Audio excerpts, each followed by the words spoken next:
Chapter 742. Hui Jun was stunned. Why did Lang Jun want to call Manager Feng over? Could it be that Lang Jun not only wanted to squeeze out Manager Feng's brain power and physical strength, but he also wanted him to sell his body? Jiang Pengji saw her expression and laughed. Is your Lang Jun that kind of person? Zisher has been complaining about not having time to rest, not having time to flirt, and asking me for beauties and wine. Now there's a noblewoman who comes to me. What a great opportunity. It was clearly a family matter, but when Jiang Pengji said it, it had a completely different meaning. She was the crown princess. Even if she came to him on her own, she couldn't be compared to an ordinary woman. Hearing the harshness and teasing in Jiang Pengji's words, Hui Jun covered her mouth with her sleeves. Even her lovely, watery eyes were smiling. I'm afraid Lang Jun is going to be disappointed, Jiang Pengji asked her. Oh? Disappointed in what? Your servant thought that someone as observant as Feng Lang Jun would have a clear view of the affairs between men and women. What kind of woman can seek pleasure and what kind of woman should be avoided? Everyone has their own set of standards. The crown princess's identity is special. It's fine if it's an ordinary man, but Feng Lang Jun is Lang Jun's official.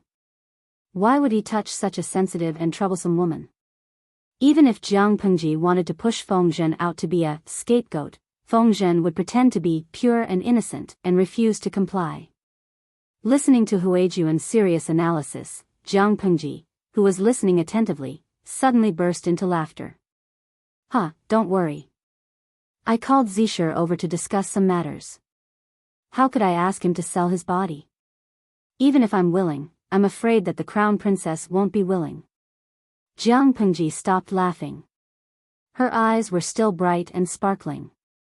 Hui Jun's cheeks turned red. She said in annoyance, Lang Jun is used to teasing people. If it weren't for your words, I wouldn't have made a fool of myself. As she spoke, Feng Zhen's footsteps could be heard from outside. Feng Zhen was no longer dressed as casually as he used to be, after all, now that he had a nominal position. He looked more formal now. Hui Jun bowed and retreated into the back hall. After Feng Zhen bowed, he sat up straight. May I know why my lord has summoned me so urgently? There were too many vacancies in the imperial court.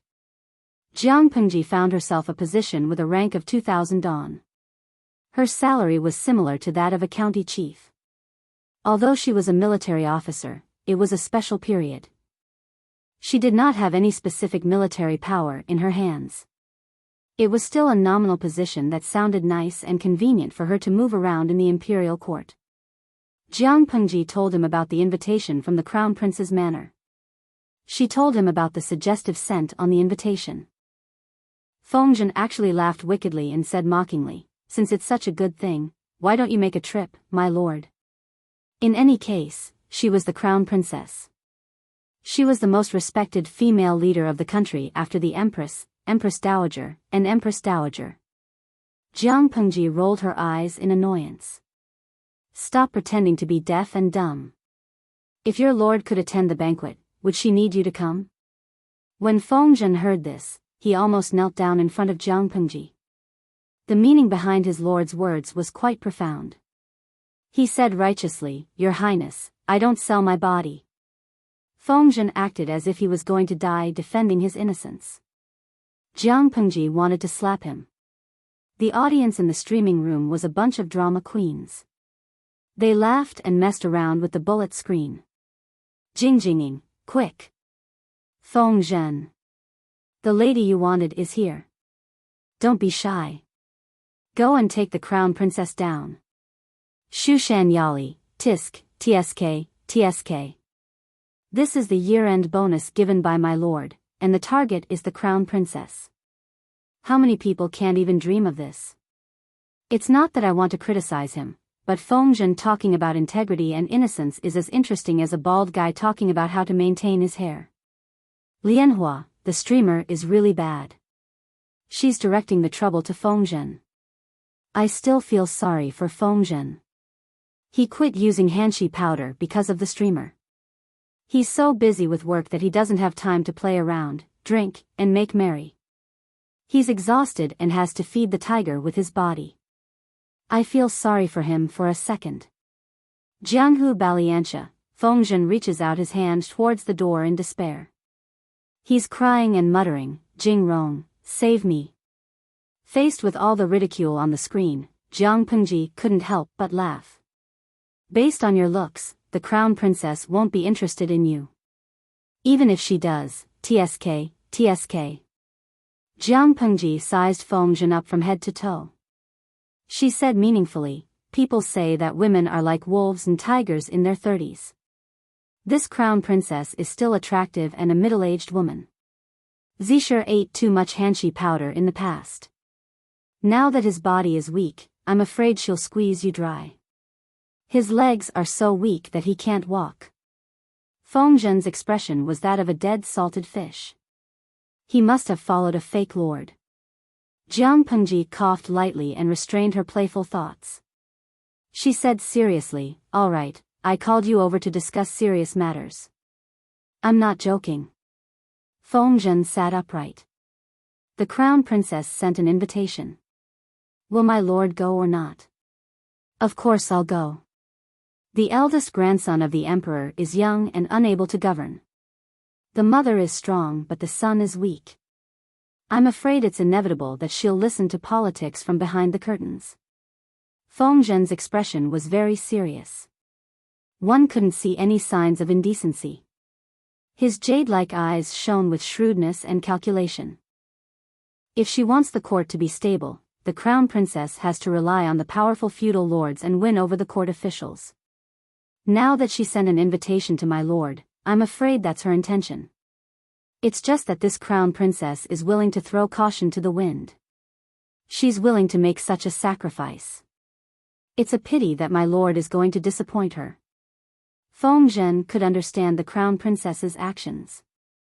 A simple conflict of interest wouldn't be enough to make her feel at ease. Adding a layer of relationship between a man and a woman would make their cooperation more solid. But his lord's gender was exactly the same as the crown princess's. What do you mean by the crown princess is willing to throw caution to the wind? If your lord dares to accept her, it's clear that she's throwing caution to the wind. If an old cow tries to eat young grass, the one at a disadvantage is obviously the one being eaten. Jiang Pengji laughed impatiently. Accompany me to the crown prince's residence.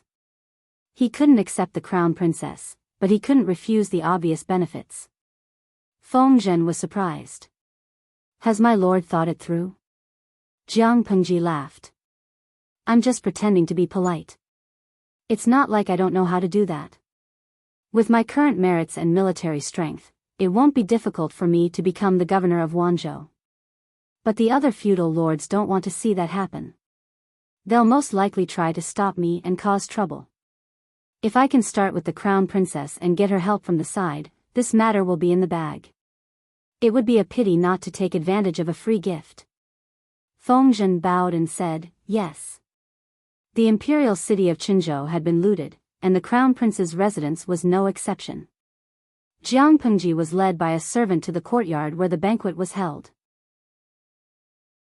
Chapter 743. Jiang Pengji's lips curled into a mocking smile. Before they reached their destination, she could already hear laughter and the beautiful music of a string instrument. Jiang Pengji said, her husband just passed away and her father-in-law passed away, but she doesn't seem to mind. Previously, Hui Jun had said that the crown princess was a pitiful person who had her own problems. Jiang Pengji had thought that she was a strong mother and that she seduced a man outside during the mourning period for the sake of her son's throne and their lives. Now that she saw it, she was overthinking. Jiang Pengji arrived with Fengzhen and saw the crown princess sitting at the head of the table. She wasn't in mourning or mourning. There was no lack of meat and wine on the table. The singers in the hall were faintly discernible in their light clothing. Seeing Jiang Pengji come over, the crown princess hurried forward. There was a charcoal brazier in the room and it was as warm as spring. The crown princess's attire was also light, showing off the charm of a mature woman. Jiang Pengji smelled the same fragrance from her as the bamboo slips, but it was stronger and had an even better aphrodisiac effect. I've long heard that you're young and talented. Now that I've seen you, you're indeed a man of striking appearance. Feng Zhen was still watching the show, but when he heard the Crown Princess's words, he almost spat. The Crown Princess's style was rather bold and unrestrained. This was no longer a hint, but a clear statement. Jiang Pengji was about to sit down when the Crown Princess held her hand and coaxed her to sit next to her. The Crown Princess smiled and looked at Jiang Pengji with her charming eyes. Her voice was sweet and cloying. Does you want to distance yourself from me, Minister General? Jiang Pengji smiled but didn't say anything. In fact, she felt the same as the viewers in the streaming room. What was distance? They weren't familiar with each other at all. The Crown Princess is the future mother of the country. I dare not overstep my boundaries. Jiang Pengji said respectfully and secretly withdrew her hand. She didn't know how much makeup the Crown Princess used to protect her skin. Her palm was sticky and made her feel like she was being rubbed by a snake. This is a family banquet. How can there be a ruler and a minister? Middle Minister General, there is no need to be so formal. Hearing Jiang Pengji address her as future mother of the country, the Crown Princess's expression brightened and her attitude became more attentive and urgent. Fuxing Qianqing, I'm so angry. I haven't even touched the host's hand yet. How can this old woman take advantage of me? Sophie Tang Tang, let go of the master and let me do it. Goddess, pft. Not to mention the feudal era, even in our era, when the husband and father-in-law have just died and haven't been buried, no one would run to drink, eat meat and keep a gigolo, right? You even want to lay your hands on our anchor? Do you think I, the Empress, is dead? Bitter life, pft. You're shameless. I'm the host's wife, the other person in the household register. Jiang Pengji was taken advantage of by the Crown Princess as a teenager. Most of the audience was happy to see that. Only the rumored wife fans were still fighting. Aya, why is the commander's hand so cold? Do you need me to warm it up for you? As soon as they sat down, the Crown Princess moved to Jiang Pengji's side. She held Jiang Pengji's hand with both of her hands. She wanted to put her hands deep into her chest. Feng Zhen, who was watching from below, was dumbfounded. There was actually such a thing in this world. Jiang Pengji's face darkened and she pulled her hands away. The Crown Princess wasn't angry.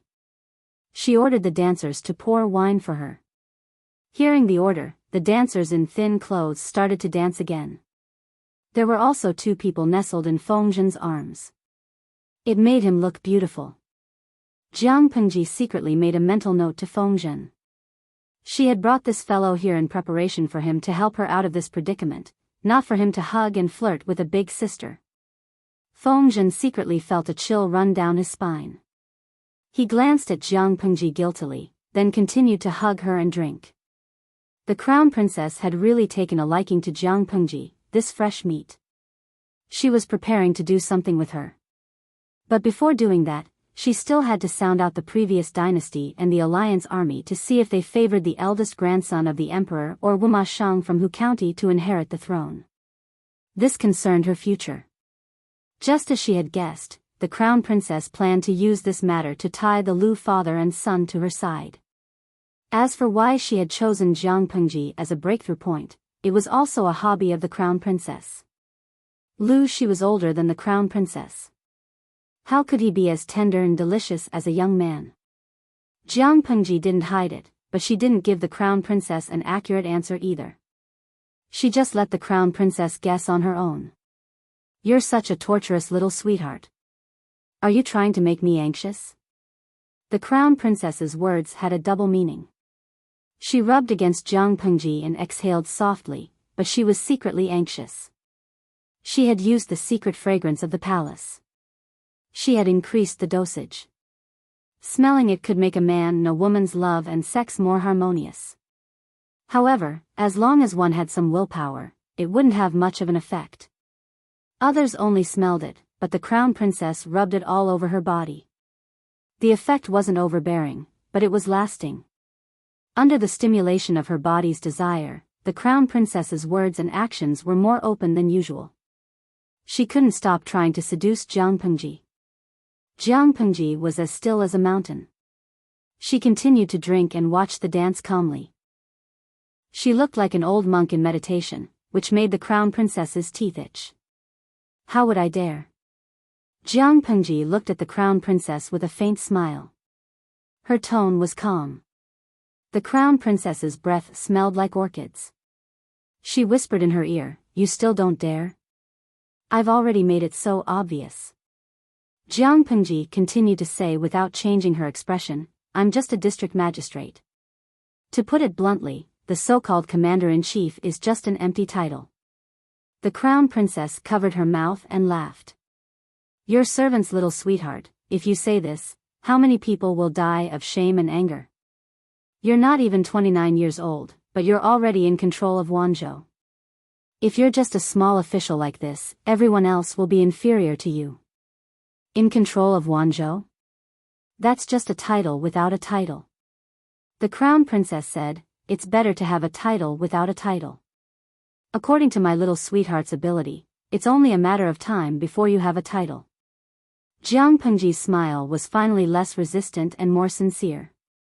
The crown princess's words have really touched my heart. If there's a day when it's true, I'll definitely thank you for what you said today. The crown princess understood what Jiang Pengji meant. She understood that Jiang Pengji was also looking for an ally.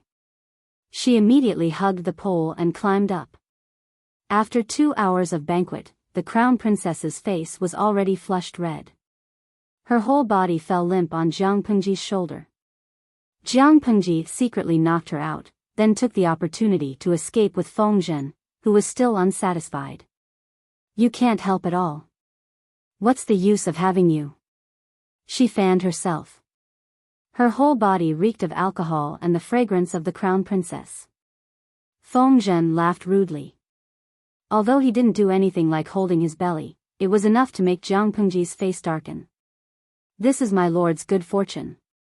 I dare not disturb you." Feng Zhen had an expression that said, "I'm doing this for my lord's good," which made Jiang Pengji's hands itch. She wanted to slap him, but she was afraid that if she killed him, the overtime team would lose a main force. This is really a big loss. Jiang Pengji rubbed her arms. "Go back and take a good bath. I feel that smell everywhere."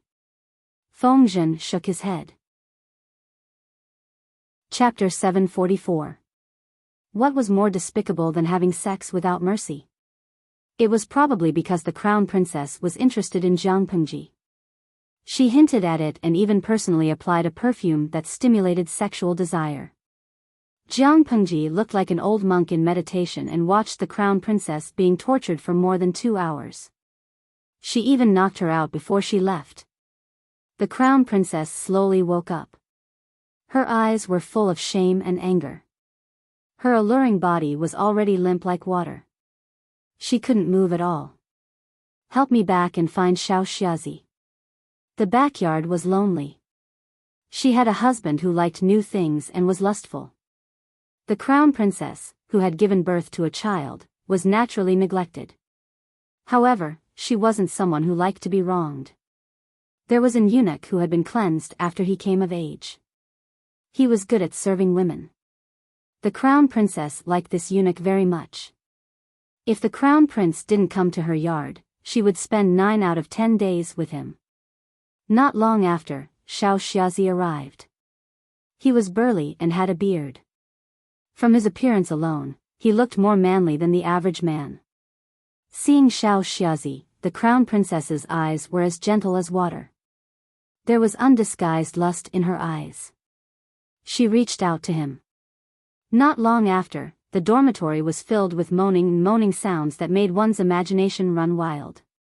It was filled with an ambiguous atmosphere. Lu Shi laughed when he saw his daughter come back reeking of alcohol. "Why didn't you stay in the crown prince's residence?" "What's the point of staying in the crown prince's residence? The crown princess is in her 30s and she's like a wolf and a tiger. I'm afraid I can't handle her." Jiang Pengji looked at Lu Shi and said in surprise, "Didn't you say you were tired and went to bed?" Why aren't you asleep yet? Lu Shi was speechless at Jiang Pengji's answer. Could he say that he was happy to see his daughter suffer a setback? Speaking of which, I'm quite open-minded. Lu Shi decisively avoided the last two questions and gently changed the topic. If you like women, as long as it doesn't interfere with the reproduction of the family line, it's fine if you like them. They're just toys for fun. Don't get too addicted to them. I heard that the crown princess was beautiful when she was young. Did you not fall for her at all? Feng Zhen, who was standing to the side, felt as if he had opened the door to a whole new world. His worldview had completely collapsed. Before Jiang Pengji could answer, the bullet screen in the streaming room was filled with jubilation. Huan Yu, Wu. Father Lu Shi, look at me. I'm your daughter-in-law. Good character name, the love rivals above and below are such an eyesore. Draw your sword. Dashu Xiaobing, the host's father, isn't quite open-minded. He's clearly too open-minded. We mortals can't reach his level of understanding. Jiang Pengji face-bombed. It was one thing for the audience in the streaming room to join in the fun, but even Lu Shi was making fun of her? No, not interested. If father was in such a hurry to have a grandson, wasn't there still a concubine brother in the Fu? Now, he was almost 13 years old. He's not young anymore. Shu brother should find a suitable wife so that others won't say that the Lu residence treats him harshly. Hearing Jiang Pengji mention the illegitimate son in the manner, Lu Shi said meaningfully, there's no hurry. It's not the right time yet. Jiang Pengji said, Father, it's fine as long as you know what you're doing. No matter what, my brother's marriage can't be sloppy. Back then, even my sister married into the royal family with a dowry of 10 miles. There are still people talking about it. If I treat my brother's marriage harshly, people outside will say that I'm not. There was a clear distinction between the legitimate and the concubine-born. There was a huge gap between them that was difficult to cross. The illegitimate sons and daughters of the Lu residents were treated fairly well. If they were in other families, the status of the children born of concubine-born would be slightly higher than that of the children of ordinary families. For example, when the legitimate daughters of many aristocratic families got married, they would even let the concubine-born daughters accompany them. From this, it could be seen how big the gap was between the legitimate and the concubine-born daughters. Lu Shi looked down and said helplessly, the people outside can say whatever they want, as long as Lanting doesn't feel wronged. The audience in the streaming room was stunned. So the host had a brother born of a concubine-born? In fact, the old audience knew about this, but the presence of the illegitimate brother was almost non-existent. Many people had forgotten about him. Watching Lu Shi's back as he left, Feng Zhen said in surprise, that's strange.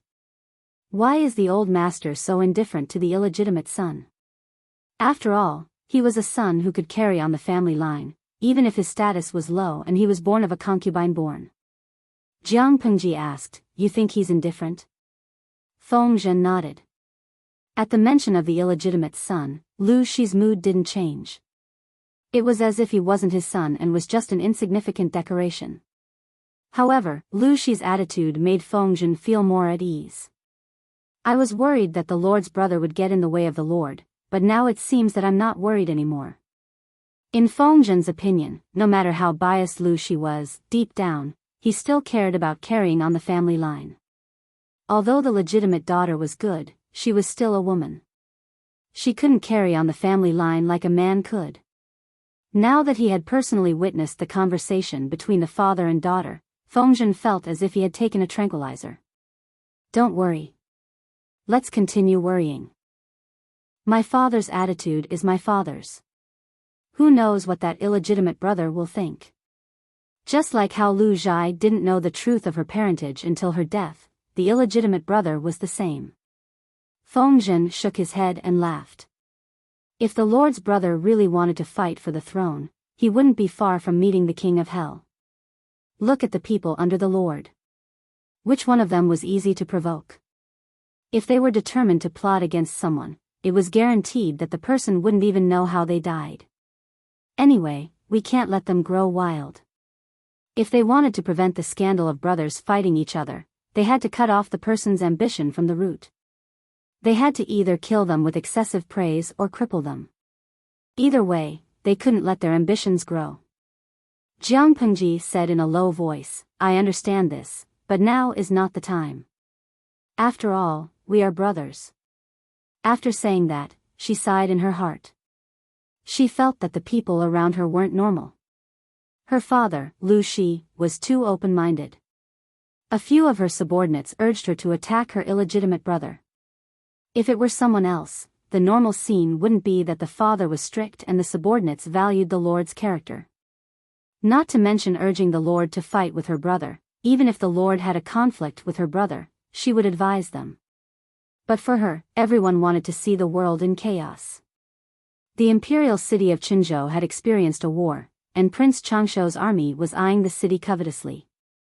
With the internal and external troubles, everything was simple, whether it was the funeral of the late emperor or the coronation of the new emperor. The construction of the late emperor's mausoleum had started on the day he was registered. Every year, a huge amount of money was spent.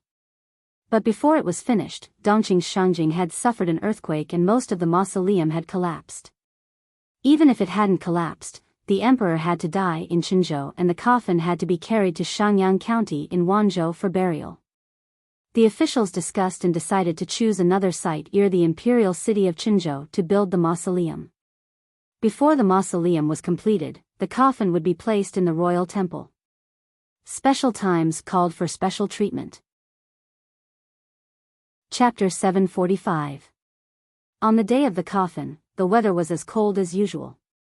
Between heaven and earth, it was a blur. The cold wind blew the white curtains and flags. The former emperor's coffin was extravagant. It was decorated with gold, silver, and jewels and tied with white satin. At first glance, it did not look like a coffin for a dead person, but more like a meticulously carved work of art. Jiang Pengji wore a loose and neat court robe. She watched the funeral coldly as it proceeded in an orderly manner. The national treasury was empty, and they owed a lot of debts. Many officials said that everything should be simple, but traces of extravagance could be seen everywhere. Apart from the fake sobbing, the fluttering of the flags in the cold wind, the footsteps of the people, and the snorting of the horses, there were no other sounds. Jiang Pengji followed the MC's instructions and mingled among the court officials. Her expression was as cold as a delicate porcelain doll. Of course, that was only on the surface. In fact, she was multitasking and watching the bullet screen in the streaming room. The funeral of the emperor, even if it was during a critical period, was very meaningful to the audience in the streaming room. Listening to the audience's conversation, it seemed that the funeral was specially broadcasted by the TV station. Jiang Pengji looked down and used the bullet screen to kill time. She occasionally said a few words. After the emperor's coffin was sent to the temple, she was about to proceed with the last few steps. Jiang Pengji's sharp ears heard the sound of galloping horses in the distance. She secretly shifted her gaze outside and vaguely saw an armored soldier hurriedly dismount from his horse. He held a bamboo scroll in his hand. Did something happen? Jiang Pengji frowned. The messenger's movement was discovered by others. The MC was the royal clan chief. His face suddenly darkened. The officials around them whispered to each other and discussed animatedly. Jiang Pengji calmed herself down and listened to the conversation between the messenger and the ministers of the royal court. What? Prince Changshuo is praying to heaven and ascending the throne outside Qinzhou today? Proclaiming himself emperor? The court officials' faces were as black as ash. Prince Changshuo must have done it on purpose, right? Why did he have to choose the 7th day of the former emperor's death to worship heaven and proclaim himself emperor? It was a slap in the face. What should we do now? No one expected Prince Changshuo to be so daring as to proclaim himself emperor. What else can we do? Of course we have to find a way to appease the people, then organize the troops to suppress the rebels. But if we mobilize our troops, I'm afraid we'll be the enemies of Prince Changshuo and the Meng family of Zhangzhou. The alliance army has more than 400,000 soldiers. Why can't they take care of Prince Changsho and his kind? An old official did not care at all. That's right. Our 400,000 soldiers are still unable to kill a single thief. You think too highly of Prince Changsho. They were the legitimate ones. Prince Changsho did not have a legitimate title and was a traitor that everyone had the right to punish.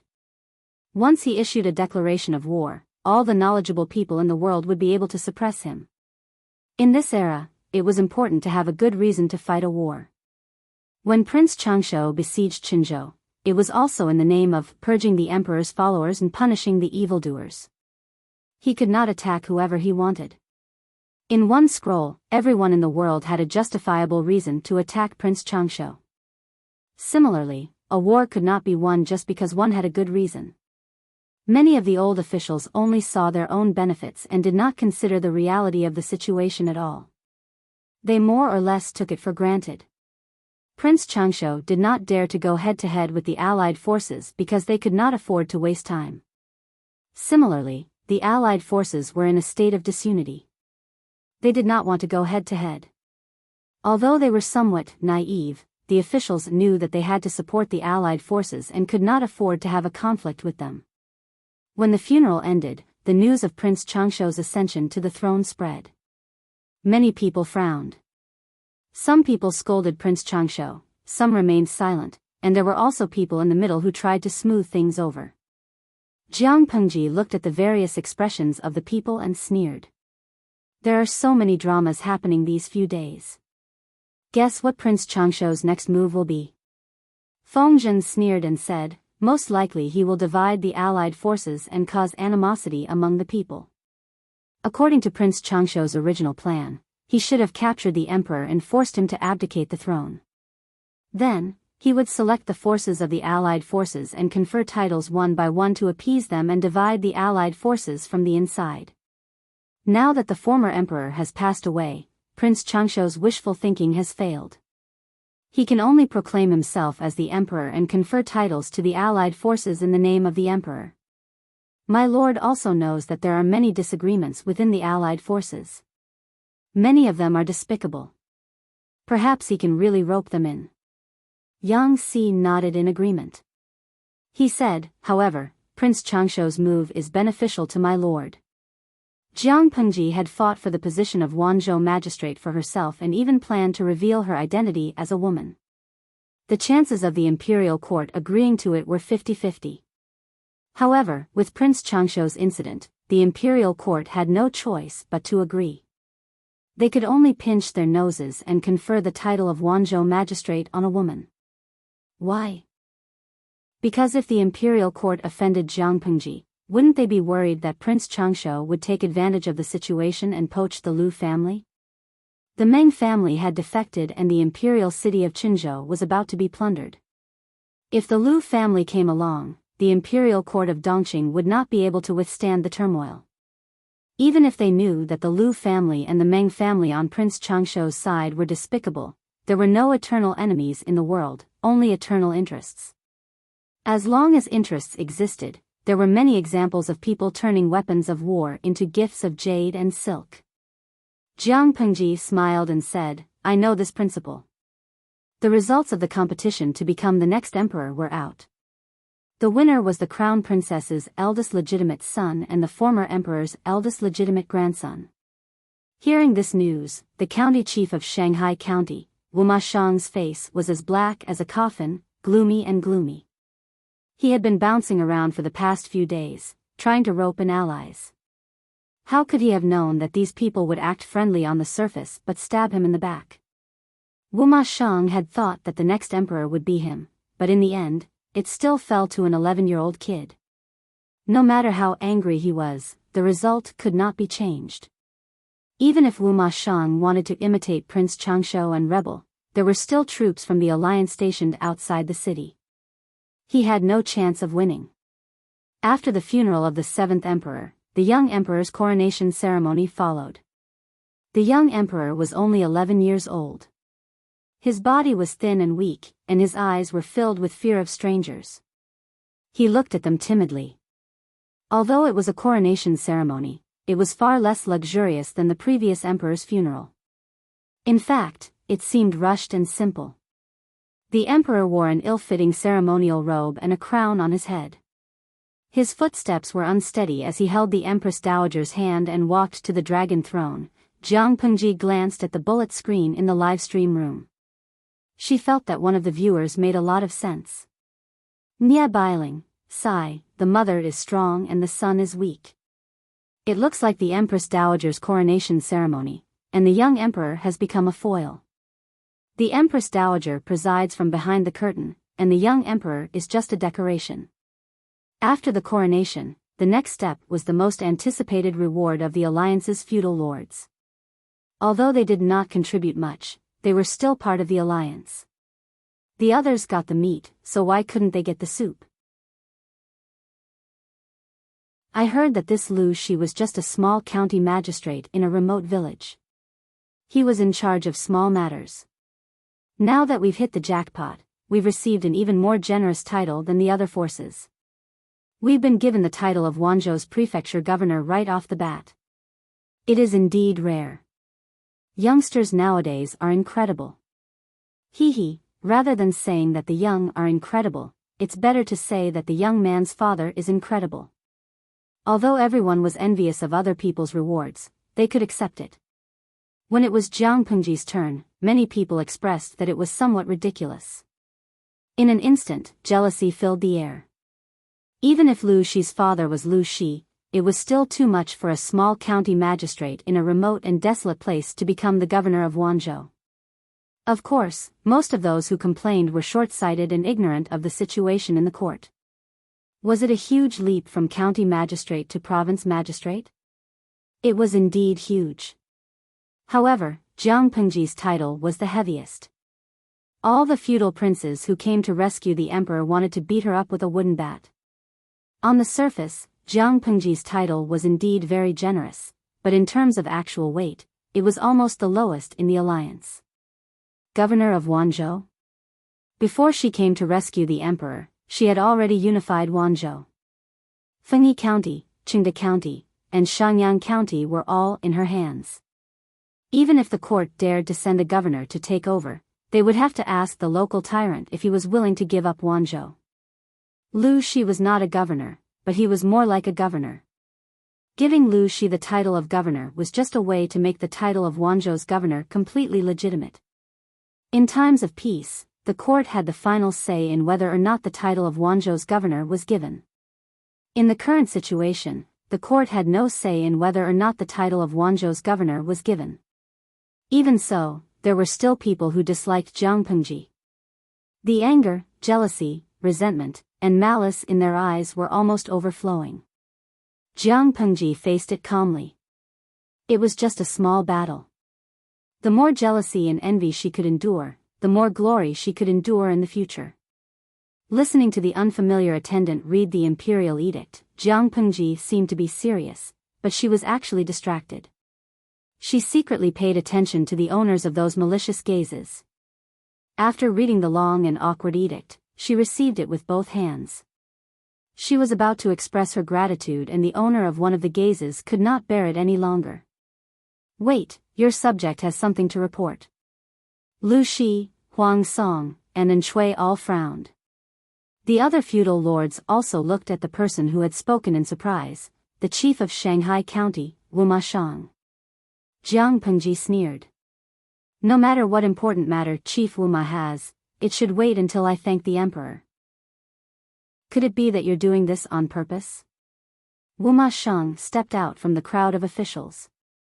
Holding the ceremonial tablet, he bowed deeply to the young emperor on the throne. After that, he said to Jiang Pengji, unfortunately, I did it on purpose. Jiang Pengji's expression was calm. She was not surprised that Wu Ma Shang had interrupted her. The other officials all looked at Wu Ma Shang in shock. Had the chief of Shanghai County been kicked in the head by a donkey? Why did he suddenly go crazy? Your Majesty, your subject really does not wish for your Majesty to be deceived by such a vile person. This person may have done a great service, but he has also committed the crime of deceiving the emperor. How can he become the governor of a prefecture if his contributions do not make up for his crimes? Wu Ma Yu knelt on the ground with a sincere expression, as if he was a loyal subject. It was impossible to tell that he had secretly cursed the emperor last night. For the sake of enforcing the law and enforcing the law, I implore your majesty to severely punish the guilty subject as a warning to others. The audience in the streaming room had been happily waiting for Jiang Pengji to be promoted. The sudden appearance of a clown instantly caused an uproar. I have heard of it, Motherf *Ker, where did this idiot come from? Xianggu very softly Meng, I'm so angry. Where did this drama queen come from? I'll kill him with one slap. Xian Chao Qinfen, I'm a little stunned. The host's gender has never been revealed. Strictly speaking, it is indeed a crime of deceiving the emperor. Never owe it, what crime of deceiving the emperor? If these idiots can touch a single hair on the host's head, I'll eat my keyboard on live stream. Jiang Pengji sneered, not even bothering to spare them a glance. Huang Song stepped out to speak for her. There was a hint of anger on his face. The Minister General is loyal to the court. He traveled thousands of miles just to save the emperor. Such loyalty can be seen by the heavens, the sun, and the moon. How did he become a sinful subject who deceives the emperor in the mouth of the chief? The Minister General is a good subject, a pillar of the country. Chief Wuma, you have no evidence. Don't slander me with empty words. And Shui also wanted to speak up for him, but he looked at Lu Shi and held back. Her own father was not worried, so why should he, an outsider, be? Wu Ma Shang sneered. Evidence? Of course I have evidence. You only need this person to strip naked in the palace hall. Everyone was confused, but Lu Shi and Jiang Pengji remained unmoved. Chapter 747. Even though the person sitting on the throne was the young emperor, other than a few old officials, no one cared about him. But no matter what, the emperor was still the emperor, and the court meeting was still a court meeting. Not to mention exposing one's body, even if one's clothes were disheveled, it was enough to be charged with disrespect. A lighter punishment would be the loss of one's reputation, and a more serious punishment would be the loss of one's head. If someone took the matter to the extreme and refused to let it go, that would be great. It might even implicate the entire family. Was Prince Changsho under a spell? Why did he suddenly ask others to expose their bodies in front of so many people? Huang Song wasn't the only one who thought this. The other officials were even more confused. Even though Wu Ma Shang had a bad temper, he wasn't such a rude person, let alone asking someone to be naked in court. Wu Ma Shang ignored Huang Song and said, since this person isn't willing, I can't force him. Lu Shi has a guilty conscience, so he's not willing to cooperate with me and expose his body. But don't think that you can get away with deceiving the emperor like this. Your Majesty, I have a witness who can definitely prove that Lu Shi is a deceiver and deceiver. He can't be the governor of Wanzhou. Your Majesty, please summon this person. The young emperor was at a loss. He turned to look at the Empress Dowager behind him. He had no idea what was going on. He liked to rely on his mother whenever he encountered something, and this was no exception. Separated by a thin layer of silk, he could vaguely see the Empress Dowager nodding slightly. The young emperor calmed down a little and said shyly, if that's the case, why don't we summon a witness for questioning? What do you think, my dear officials? Your Majesty, the court meeting is an important place to discuss state affairs. How can just anyone step foot in there? Huang Song frowned and said disapprovingly, in my opinion, Chief Wu Ma doesn't need a witness. He just needs a bowl of soup to sober him up. One bowl was enough to make him sober up and stop babbling nonsense. How can he be so impudent and rude in such a solemn place like the court meeting? Wu Ma Shang sneered as well. His eyes wandered between Huang Song and Jiang Pengji. He said something shocking. I see. Chief Huang is so protective of Lu Shi because he's her little lover. As soon as he said that, not only did Huang Song burst into an uproar, but the officials were also discussing it animatedly and whispering to each other. As spectators, they felt that today's court session was exceptionally different. They had heard a lot of explosive gossip. Nowadays, men were very popular. Among the officials, there were also brothers who had a close relationship with each other. They were like best friends or a loving husband and wife. However, their relationship would not be out in the open. That was because, although it was an elegant thing to do, in the end, it still went against the rules of yin and yang. Even though it was an elegant affair, very few people would make their brotherhood known to the public. The bystanders were watching the show, but Huang Song was frightened. He said with a hint of anger, "I'm not like County Chief Wu Ma, who has no scruples. Don't slander me when it comes to men." After he finished speaking, Huang Song secretly gave Jiang Pengji a look, indicating for her to clarify as well. Otherwise, if they were caught in a bucket of sh*t, what would happen to their reputations? Thinking of the main wife in the fu, Huang Song felt his legs go weak. If the wife found out about this rumor, Huang Song felt that once he returned home, what awaited him would be his wife's wooden club. However, no matter how Huang Song winked at her, Jiang Pengji ignored him. As the person involved, she calmly looked down and did not utter a word, as if what happened in the court session had nothing to do with her. What was even more intriguing was that Lu Shi, as the father of the person involved, had an equally cold attitude. Both of them had an attitude of, "It's none of our business." Instead, Huang Song and Wu Ma Xian were the ones arguing. Wu Ma Xian snorted coldly and said, "Trying to cover up makes it even more obvious." Verbal arguments were not Huang Song's forte. If he met a scoundrel, he would only hit him when he was angry. However, if he rolled up his sleeves and hit someone in the court session, it would be a crime as serious as not dressing properly. He could only restrain himself. Wu Ma Xian, who thought he had the upper hand, looked down at Jiang Pengji with the attitude of a victor. "Your Majesty, if we let a deceiver get away with it, it will definitely cause unrest in the country and make the people uneasy. I ask for your Majesty's permission to summon witnesses and expose Lu Shi's true colors." Wu Ma Shang was unwilling to let go of this point, making everyone angry and anxious. Jiang Pengji smiled coldly as she watched the drama unfold. The audience in the streaming room had already tortured Wu Ma Shang with 10 tortures. The young emperor had no opinion of his own and could only turn his head to look at his mother again. The Empress Dowager, who was listening from behind the curtains, nodded at the young emperor again. The young emperor thought about it and still agreed. Goo goo goo goo, what the heck? The previous crown princess was too heartless. Not long ago, she even offered herself to the streamer, touched the streamer's hand, and wanted her to rub her breasts. Now she's turning her back on her. Anyone with eyes would know that Wu Ma Shang must have some unfavorable evidence against the streamer for making trouble at this time. The Empress Dowager should have rejected the witnesses and stalled for time. Why did she allow it? Gij gugu, pft, previous poster, you're too straightforward. Those who don't know better would think that the streaming room is dirty. Actually, isn't it normal for the Empress Dowager to hate the streamer? She roped in the streamer just to get the support of the streamer and her father, to elevate the position of mother and son. Now that the situation has been settled, the Empress Dowager doesn't need the support of the streamer and her father anymore. Isn't it normal to dump her after using her?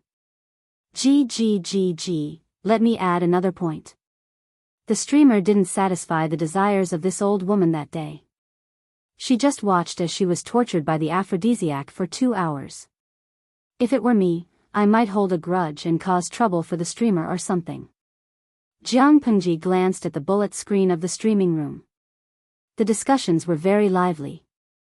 However, the reasons they mentioned were all secondary. Although the Empress Dowager was short-sighted, she wasn't stupid.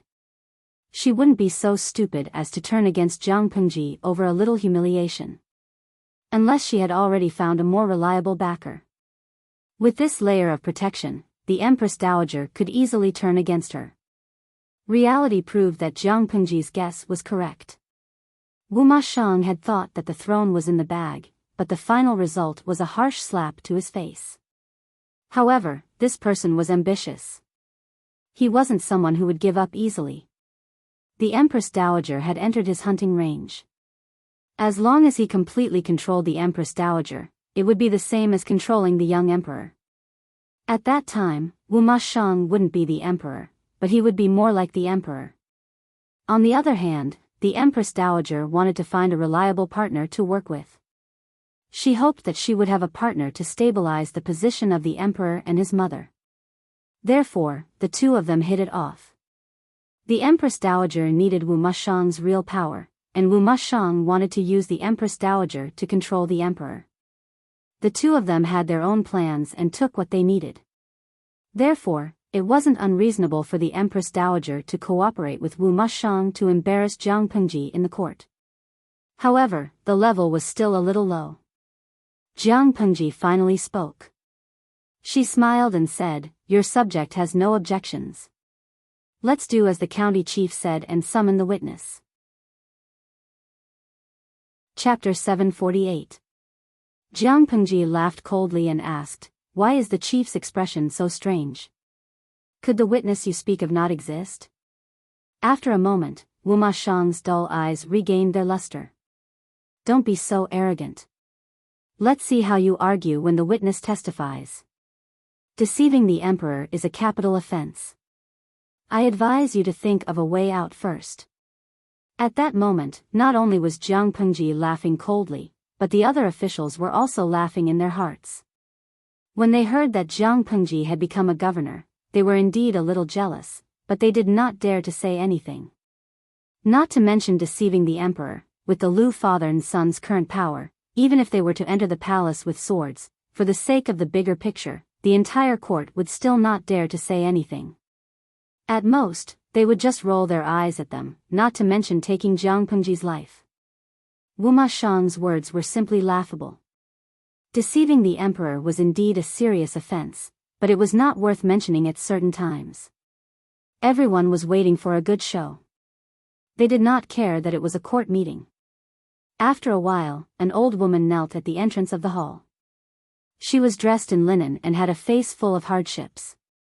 Although she was an ordinary-looking old woman, she was quite calm in front of the court officials and the emperor sitting at the head of the table.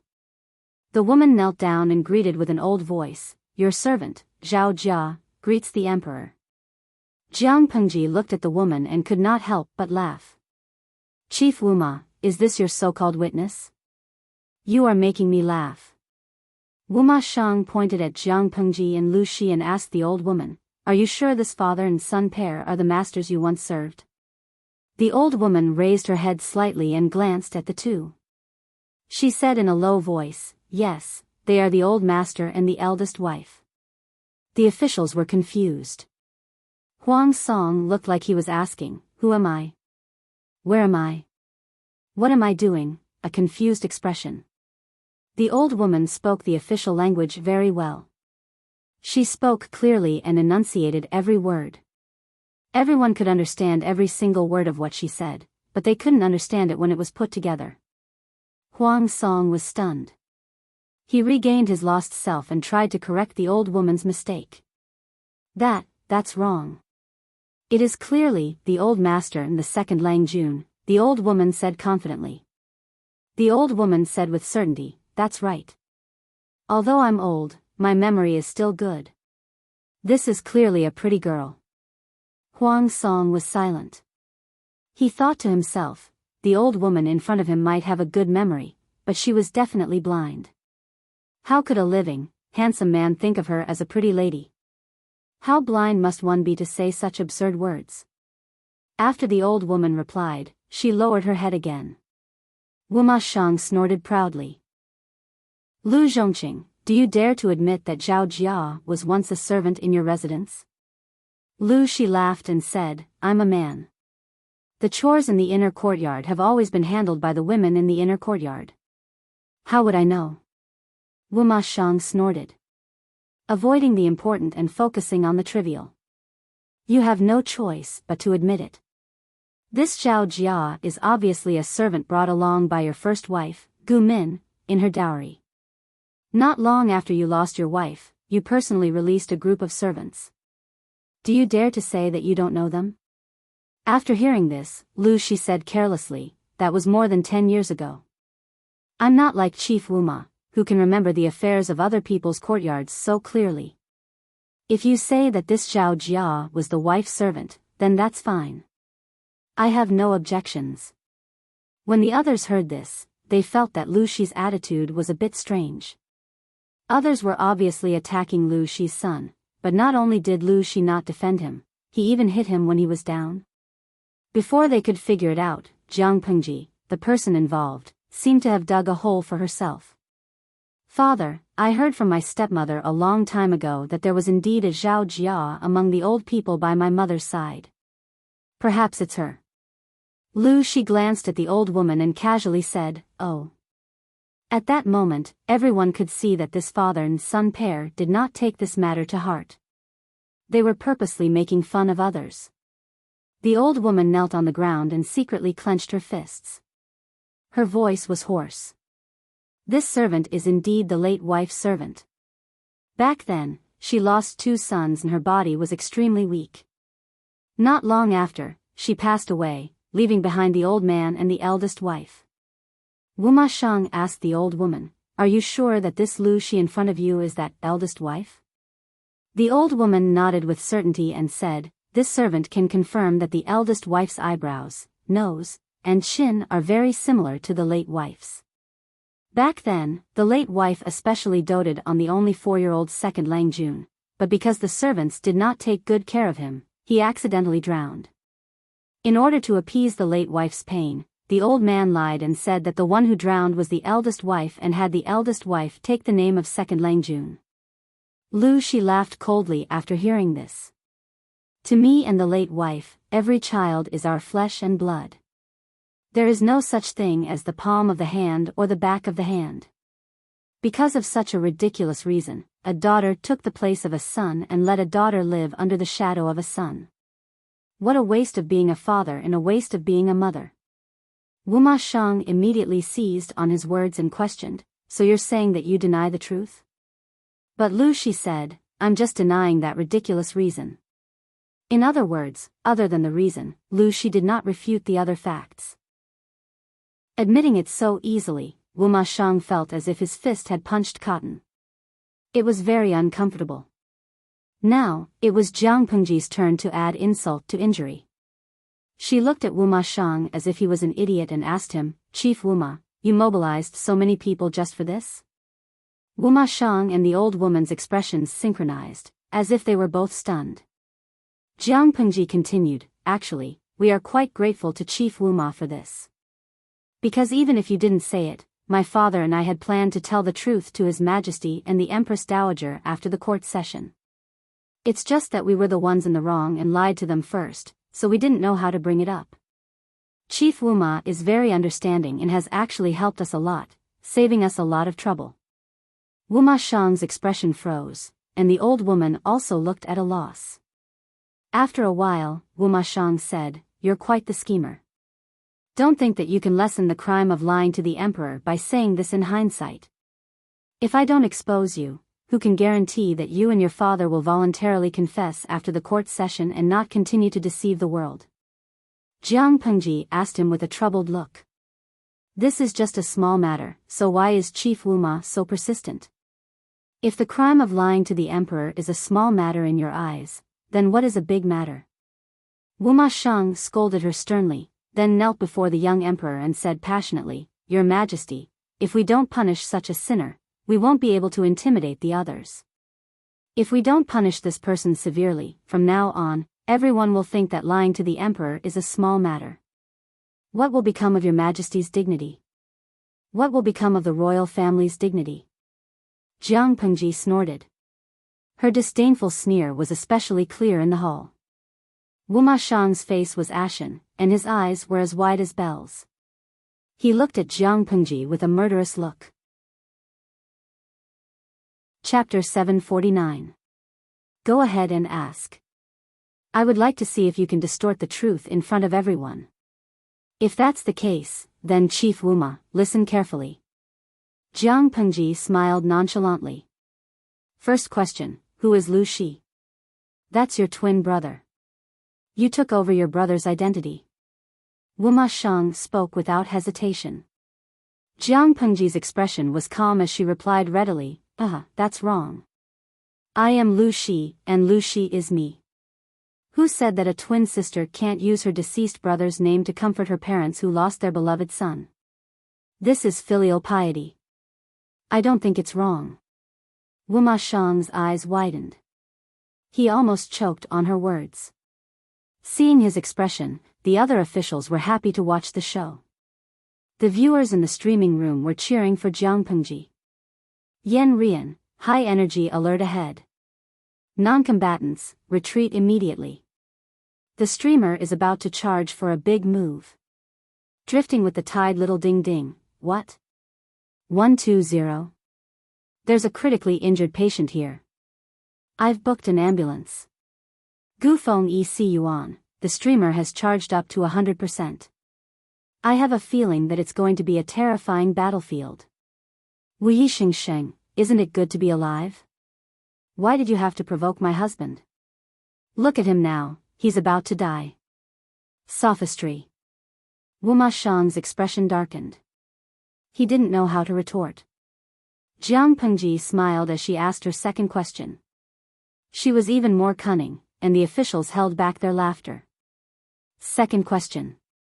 Chief Wu Ma, listen carefully. Do you think that those who wear men's clothes are all men, and those who wear women's clothes are all women, is correct? Wu Ma Shang opened his mouth.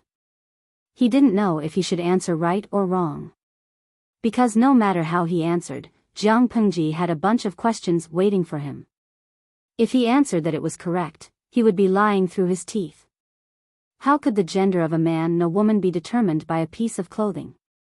If a man wore women's clothes, he would still be a man. His body would not turn into a woman. Similarly, if a woman wore men's clothes, she would still be a woman. She would not turn into a man. If Wu Ma Shang answered wrong, he would be jumping into Jiang Pengji's trap and slapping himself in the face. He said sullenly, "Of course that's wrong." Jiang Pengji laughed. "That's right. That's wrong. Similarly, I, Lu Shi, am a woman. It's just that I love dressing up as a man. The world thinks I'm a man just because I'm wearing men's clothes. Is this also my fault? I, Lu Shi, have never used makeup to hide my appearance. I've always been barefaced. Outsiders have mistaken me for a man. Do you expect me to tell everyone I meet that I'm a woman?" What he meant was, how could he blame others for his own blindness? Wu Ma Yu was so angry that his face turned red. He pointed at her and said, "Ignorant child, this is clearly quibbling. If you had no intention of hiding it, why did you say that you would confess to His Majesty and Empress Dowager after the court session? It's clearly intentional. It's simply an act of deceiving the emperor." "You're wrong," Jiang Pengji said strangely. "Everyone thinks that Lu Shi is a man, including His Majesty and the Empress Dowager. I didn't sincerely hide it, but I also didn't explain it in time. I also didn't tell everyone I met that I was a woman. That's why I admitted that I was deceiving them. I'm just saying this to give the prefectural governor a way out of this embarrassing situation. I never expected the county governor to be so overbearing." After being tricked by Jiang Pengji again and again, Wu Ma Shang's rage had reached its peak. No matter how much you quibble, you still can't hide the fact that you tried to disguise your gender to take over as Wanzhou's governor. I understand now. Chief Wu Ma is holding on to this matter because she thinks that I, a woman, shouldn't take over as Wanzhou's magistrate? Wu Ma Xing laughed sinisterly. You concealed your gender with the intention of taking over as Wanzhou's governor. You have committed a great crime of deceiving the emperor. What else do you have to say? Jiang Pengji coldly glanced at Wu Ma Shang. I thought that the real crime of deceiving the ruler would be when someone else pretended to be Lu Shi and took over as Wanzhou's magistrate. I never thought that your so-called crime of deceiving the ruler would be when a woman concealed her gender and took over as Wanzhou's magistrate. Lu Shi is still Lu Shi. He's the real Lu Shi, not an outsider pretending to be him. Why can't he take over as Wanzhou's magistrate? Jiang Pengji sneered. Why don't you say that the county chief thinks that women are not qualified to be Wanzhou's magistrate?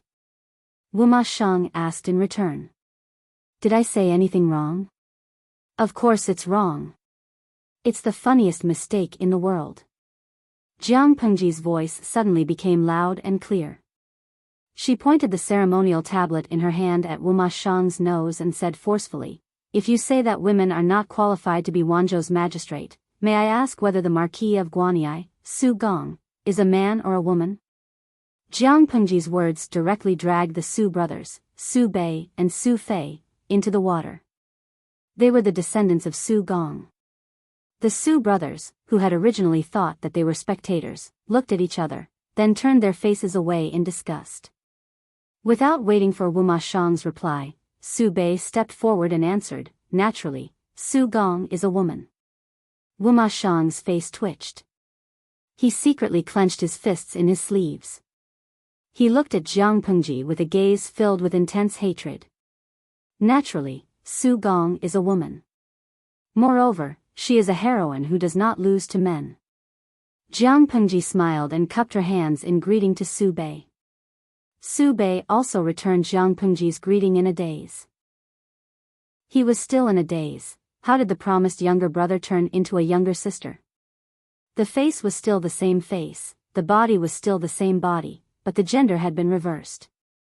Jiang Pengji pressed on. "I, Lu Shi, do not dare to be arrogant and say that I have surpassed my predecessors, but ever since I was young, I have admired Su Gong.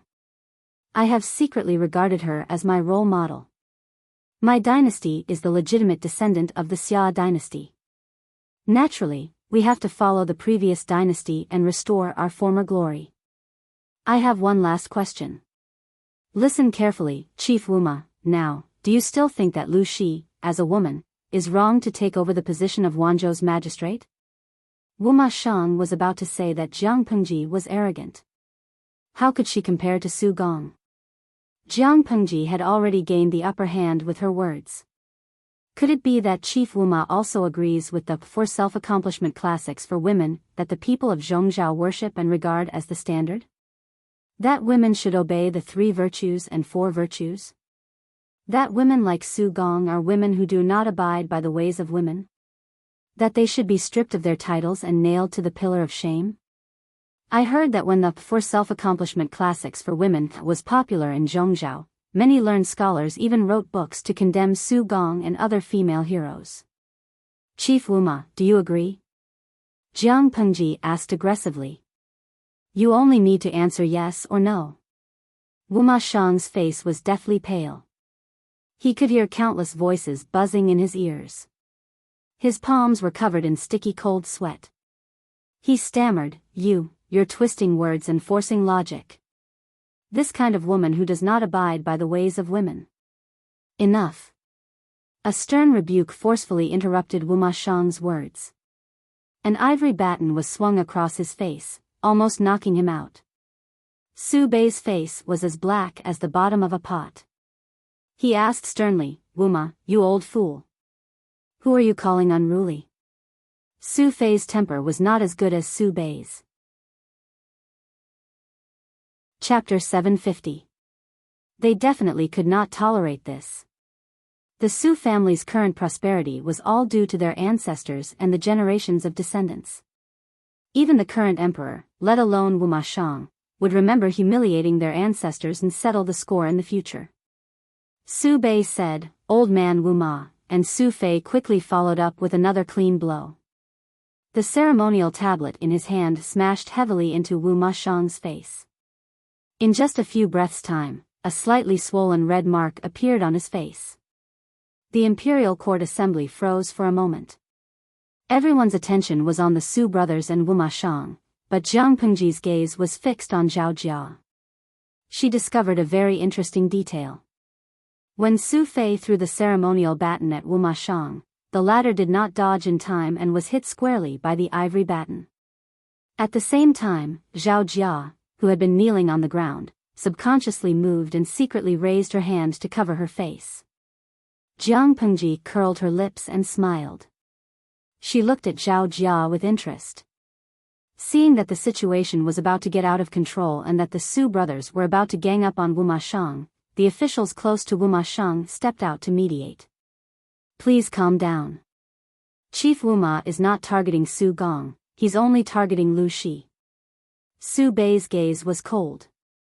He waved his sleeves and snorted, obviously not taking this mediator seriously. Where did this drama queen come from? How dare she add scenes for herself? Su Fei's temper was violent and he always did things willfully. He did not care about personal feelings or face. Are you deaf, or did your mind wander? This old man opened his mouth and said, this unruly woman. Not only was he targeting Lu Shi, but he also included Su Gong and the other female martyrs. If I could tolerate such insults, it would be a disgrace to the Su family. Old man, listen carefully. If you don't give me an explanation today, don't even think about leaving this palace. The officials' expressions changed when they heard this. Wuma Shang seemed to be stunned by Su Fei's words. It took him a while to recover. He was trying to incite the Su brothers to rebel. I thought the descendants of the Su family were powerful, but they're just two kids being used as weapons. This is clearly Lu Shi's scheme. He's trying to fish in troubled waters. Su Gong is a woman worthy of respect. How can ordinary women compare to her? Lu Shi is such a despicable person, twisting the truth and causing conflict between you and me. He is truly despicable. Hearing this, the Su brothers did not calm down. Instead, they both snorted and looked at Wuma Shang with disdain. Was there a need for Wuma Shang to explain? Even a blind man could tell that the two brothers had been implicated. At the end of the day, if Wuma Shang had not come looking for trouble, would the two brothers have been implicated? Old man, don't try and change the topic. Wuma Shang snorted coldly. Wuma Shang snorted heavily, his gaze cold. Master Su and Lu Shi are two separate matters. The two Langjuns of the Su family should not interfere with Lu Shi's matters. Once this official exposes the crime of deceiving the monarch, I will personally visit the two of you to explain and beg for forgiveness. How about that? Su Pei didn't know what to say. Jiang Pengji had dragged them into the water to attract and divert Wuma Shang's attention. If they just left like that, it wouldn't be very loyal. Su Bei wanted to say no. Jiang Pengji had dragged them into the water to divert Wuma Shang's attention. If they just left like that, it would be dishonorable. Su Bei's little scheme wasn't bad. Unfortunately, the two brothers' brainwaves were not on the same channel. Su Fei, who had zero tacit understanding, had ruined his plan. I want to see what kind of ivory you can spit out from your dog mouth. I want to see what kind of ivory you can spit out from that dog mouth of yours. Stupid pig cousin ah. Su Bei's expression did not change, but he was already cursing Su Fei in his heart. Not only did Su Bei think that the younger brother was a scammer, but the viewers in the streaming room also thought that Su Fei was a scammer. Idao Hohong, damn. What is a pig teammate? Su Fei is a pig teammate. Midnight epilepsy, the host worked so hard to create an advantage, but it was all destroyed by that stupid pig Su Fei. Luochen Buzzishan, I take back what I said. How is Su Fei cute? He's just stupid. This was such a good opportunity. With such a powerful attacker like the host, even if the brothers did not say anything, they would still be able to get some kills in the end. Now, they were defeated by old Wuma with just a few words. If they did not team up to kill the old man, they would just be waiting to be killed. Little Penguin Meow Meow, to the previous poster, I don't agree with you. Our host's battle power is over 10,000. She can carry the entire battle by herself. Without the help of the Su brothers, Jiang Pengji seemed to be in a disadvantageous position. Wuma Shang laughed coldly. As expected of Lu Zhongqing's son. Your ability to twist words and force logic is not bad. Unfortunately, the eyes of the officials are sharp. No matter how much you try to clear your name, sophistry is still sophistry. Don't even think about using the ancestors as a shield. You're just a mere deceiver. How can you be mentioned in the same breath as so many heroes? Lu Shi, what else do you have to say? Unexpectedly, Jiang Pengji looked at the red marks on his face and sneered mockingly. Chief Wuma, do you know why the second son of the former emperor died? This question stunned not only Wuma Shang, but the other officials as well. How did the death of the second son of the former emperor have anything to do with the current situation? You're talking nonsense again. Wuma Shang furrowed his brows in disgust. Jiang Pengji said, "You're wrong. I'm not talking nonsense, and I'm definitely not talking nonsense. The second son of the former emperor was found to have used witchcraft to murder the former emperor and the demon Empress. That's why he was killed. His mother's family was also implicated. I suspect that you've been bewitched by witchcraft." The officials were in an uproar. This development was a little scary. They felt like their brains were not enough to process it. Wuma Shang's face darkened, and he almost jumped up. Ridiculous. Absolutely ridiculous. Chief Wuma, don't be in such a hurry to deny it. I dare to say this because I have evidence. Just like how Chief Wuma was able to find this Zhao Jia as a witness, I also have evidence. However, I'm not Chief Wuma. I won't ask you to strip naked in front of everyone. I just need you to do one thing according to my instructions. Jiang Pengji sneered. You and this old woman, one of you say, green bamboo snake's mouth, wasp sting, in Langya dialect.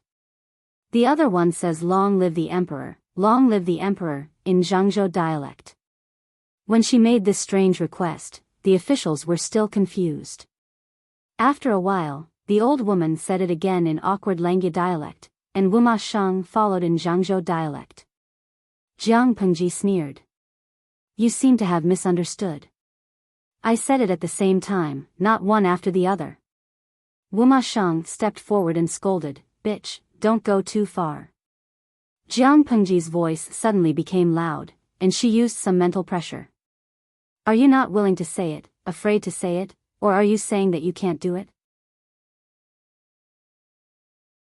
Chapter 751. An official chimed in. Children do not speak of strange things. What kind of witchcraft is this? It's hilarious. Lu Shi, who had been silent all this time, finally spoke up. If the art of witchcraft is just a trick to make people laugh and is not worth mentioning, then the second prince of the late emperor tried to use witchcraft to murder the late emperor but failed. He was killed. In your opinion, the late emperor killed his own son by mistake? The official who had voiced his support broke out in a cold sweat and retreated pathetically. Even though the late emperor's conduct was disdainful, in front of the young emperor, no one could accuse the late emperor of wrongdoing. Lu Shi continued, regardless of whether witchcraft exists or not, Lanting suspects that Chief Wuma was controlled by witchcraft. Why not just repeat what she said and say it at the same time? A simple sentence can break through Lanting's slander. Why not? What's there to talk about? Su Bei, who had missed a golden opportunity, also voiced his support. That's right. Chief Wuma and this old woman can just say it at the same time. If they can say it, then it's Lu Shi who is slandering you and the witchcraft is non-existent. If they can't say it, then it'll be interesting. At that moment, everyone's gazes were focused on Wuma Shang and the old woman. Their expressions stiffened. Under the watchful eyes of the public, they finally steeled their hearts and prepared to speak. But no matter what they said, one of them opened his mouth and the other closed it. They could not speak at the same time. It was very strange. At that moment, the officials who were originally just watching the show could not help but feel their hair stand on end. They secretly moved their seats back. They tried a few times, but they all failed. Their faces grew paler and paler. The officials felt their hair stand on end. The atmosphere in the court was developing in the direction of the supernatural. The audience in the streaming room was also shocked. They had imagined many scenarios, but none of them could guess the direction of the plot. In Shui Shan, oh my god, this is too strange. I feel goosebumps all over my body. Ishio Shiniangxiang, that's strange. Why can't they speak at the same time? Bow bye you princess, wait, let me think. Could it be that the two of them are actually being controlled by the same person? Jiang Pengji glanced at the streaming room and smiled to herself. Some people's guesses were very close to the truth, but not all of them were correct. Host V, ever since they appeared, they haven't spoken at the same time. When one person's expression changed, the other person remained expressionless. Of course, this wasn't really evidence. The most obvious flaw was when Su Fei had hit Wu Mashang with the ceremonial tablet. Wu Mashang hadn't been able to react and had been hit, but the woman had instinctively dodged and covered her face with her hands. Under the watchful eyes of the crowd, she flicked her 10 fingers, which were at least 3 inches long, with a swoosh. Her fingernails were extremely sharp, and they could directly tear a person into pieces. The young emperor had long since wet his pants in tears on the dragon throne. The Empress Dowager and a group of servant girls screamed in fear. Protect the emperor! Protect the emperor! There's an assassin! The court was in a mess. The old woman planned to take advantage of the chaos to break out of the encirclement, but from the corner of her eye, she saw Lu Shi, who had been sitting still like a mountain. She broke out of the encirclement in Lu Shi's direction. She couldn't kill Lu Shi, but she wanted to kill Lu Shi to vent her anger. However, before she could put this idea into action, her lower abdomen was hit by a huge force that was as heavy as a mountain.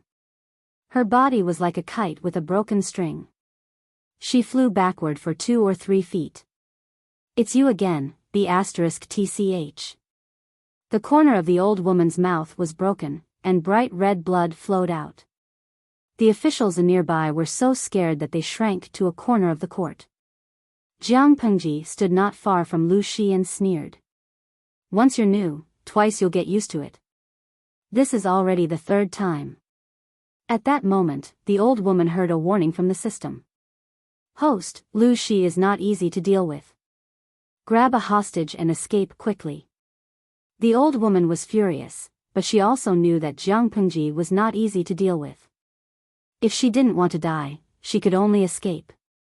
She waved her hand in the air, pulled out an exquisite and gorgeous long sword, and directly attacked the person closest to her. Her target was Huang Song. She was about to get the hostage, but someone else moved faster than her. Jiang Pengji picked up an ivory baton that had been thrown on the ground. After predicting its trajectory, she threw it at the old woman. Under the infusion of power, the baton flew at the old woman's legs, waist, left chest, neck, and between the eyebrows with the force of a thunderbolt. Huang Song was already far away, but he didn't expect to be so unlucky. Facing the old woman who was attacking him, he had nowhere to hide. He could only watch as the silver nails rapidly grew larger in front of his eyes. Just when he thought he was going to die, the old woman's body exploded in front of his eyes. Chapter 752. Blood splattered on Huang Song's face, drenching him in a daze. For a moment, the court was silent, as if someone had pressed the pause button. The dismembered body fell to the ground with a dull thud. The thick blood spread out and wet the socks on Huang Song's feet. Protect! The eunuch serving the emperor shouted for help as he carried the young emperor, who had wet his pants, off the throne. He had wanted to send the emperor to a safe place, but he saw the scene when he retreated in a panic. The words he wanted to say were stuck in his throat, and he couldn't spit them out. The young emperor had witnessed the whole process. He was so scared that his tears had stopped flowing, and he couldn't stop trembling. Huang Song's face was sprayed with blood and brain matter. His court clothes were stained with flesh and organs.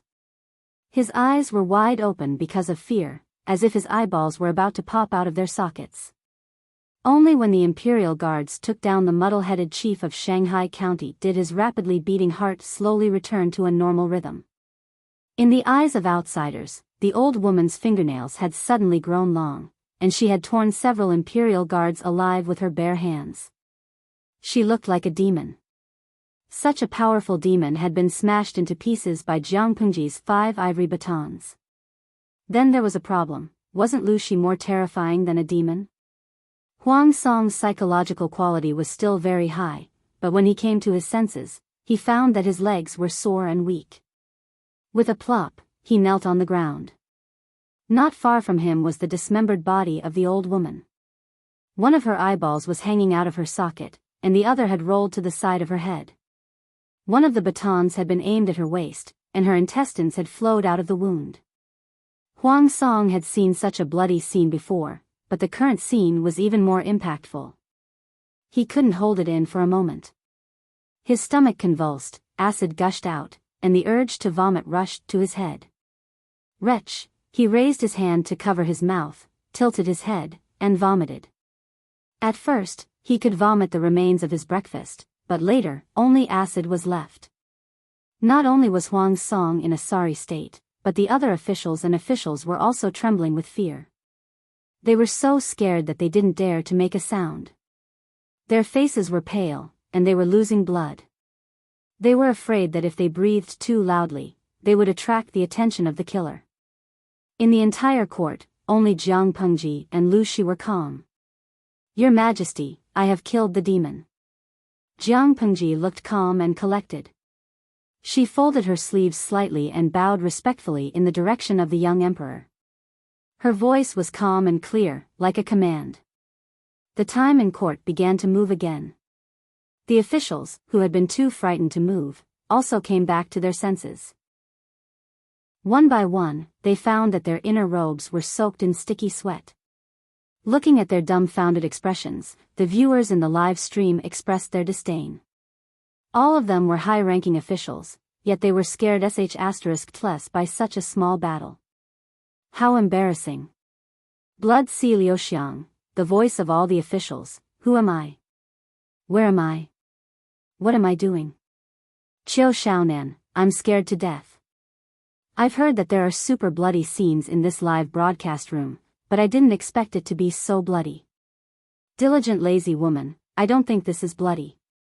At most, it's disgusting. The real bloody scene can only be seen when the host goes to the battlefield. That scene is magnificent and bloody." However, I felt sorry for Huang Song. This experience would leave a big shadow in his heart. If Huang Song has a conflict of interest with our anchor in the future, do you think he will back down before the fight even starts? Lo Siji Lianmeng, I don't think so. There will be a shadow in his heart, but Huang Song is not a simple character. He has experienced much more horrifying and bloody scenes than this. Compared to this, I think the fact that the host is a woman will leave a bigger shadow in his heart. The viewers in the live stream room had been following the updates for a long time, so they were more or less mentally prepared. However, the officials present were completely unprepared. First, the old woman turned into a monster, her 10 fingers spitting out 3 inches of silver-white nails as she tore a living person apart with her bare hands. Then, Jiang Pengji used the ivory baton to smash the old woman into pieces. The entire process took less than 5 or 6 breaths, but they felt as if 10,000 years had passed in a blink of an eye. Who would have thought that the ivory baton that was usually used as a memo could be used as a hidden weapon to tear people to pieces? The young emperor was still hugging Huang Men's neck and wailing. Clear yellow urine dripped down the hem of his clothes. Jiang Pengji had no choice but to repeat it again. The atmosphere in the courtroom was at a standstill until the exasperated voice of Wu Mashang, the county chief of Shanghai, pulled them back to reality. "How dare you? Who allowed you to treat me like this? Let me go." Wu Mashang felt dizzy, as if he was covered in a thick fog. He couldn't even see his own fingers. At some point, the fog dissipated, and the clouds parted to reveal the sun. His vision and mind became clear again. He blinked his eyes in confusion and was shocked to find that his hands were tied behind his back. He was kneeling on the ground in a sorry state. At that moment, Wu Mashang, who had lived like a prince for a long time, couldn't hold it in anymore. He yelled at the guards. The bewildered and helpless officials immediately turned their attention to Wu Mashang. If it weren't for this guy, how could today's farce have happened? The Empress Dowager, who had been frightened to the point of losing all color, forced herself to calm down. She said angrily, "Guards, arrest the traitor Wu Mashang and await his punishment." Wu Mashang didn't understand the current situation. When he heard the Empress Dowager's words, the flames in his heart surged. In his memory, the two of them were just having a good time not long ago. They were so tired that they were sweating profusely. Now, in the blink of an eye, they had become merciless. "Wait," Jiang Pengji stopped the guards from arresting Wu Mashang. Reporting to the Empress Dowager, who County Chief Wu Mashang must have fallen for a despicable trick. Today's incident wasn't his fault. If we arrest him without clarifying the situation, Chief Wu Ma is being wrongly accused. The Empress Dowager was secretly resentful. Her armor was deeply embedded in her flesh as she moved. Her full lips were bitten by her pearly white teeth. She would never forget the scene of her seducing Lu Shi. Now that she thought about it, she was angry, hateful, embarrassed, and annoyed. No matter how much she offered to sleep with him, this person remained indifferent. He could only watch as she, who was as beautiful as a flower and as beautiful as jade, was tortured by the secret fragrance. He thought it was Lu Xiaohui, but it turned out to be a fake Lang Jun. Wu Mashang was even more flustered. When he heard Jiang Pengji's words, he immediately climbed up the pole and shouted that he was innocent. "Your subject just woke up in a daze. I don't know what happened. I'm being wrongly accused. Your Majesty and the Empress Dowager, please understand." Wu Mashang wasn't lying. Before he woke up, he clearly remembered that he and the Empress Dowager were having a good time together. He was so happy that he forgot everything else. That night, he slept very deeply. When he woke up, he found himself in the royal court, surrounded by the imperial guards. He was so scared that he didn't know how to react. Jiang Pengji's thin lips curled up slightly. Her eyes were filled with malice. She asked in a clear voice, "Chief Wu Ma, have you forgotten what happened just now?" Wu Mashang shook his head. He really didn't remember. Chapter 753. Just now. What happened?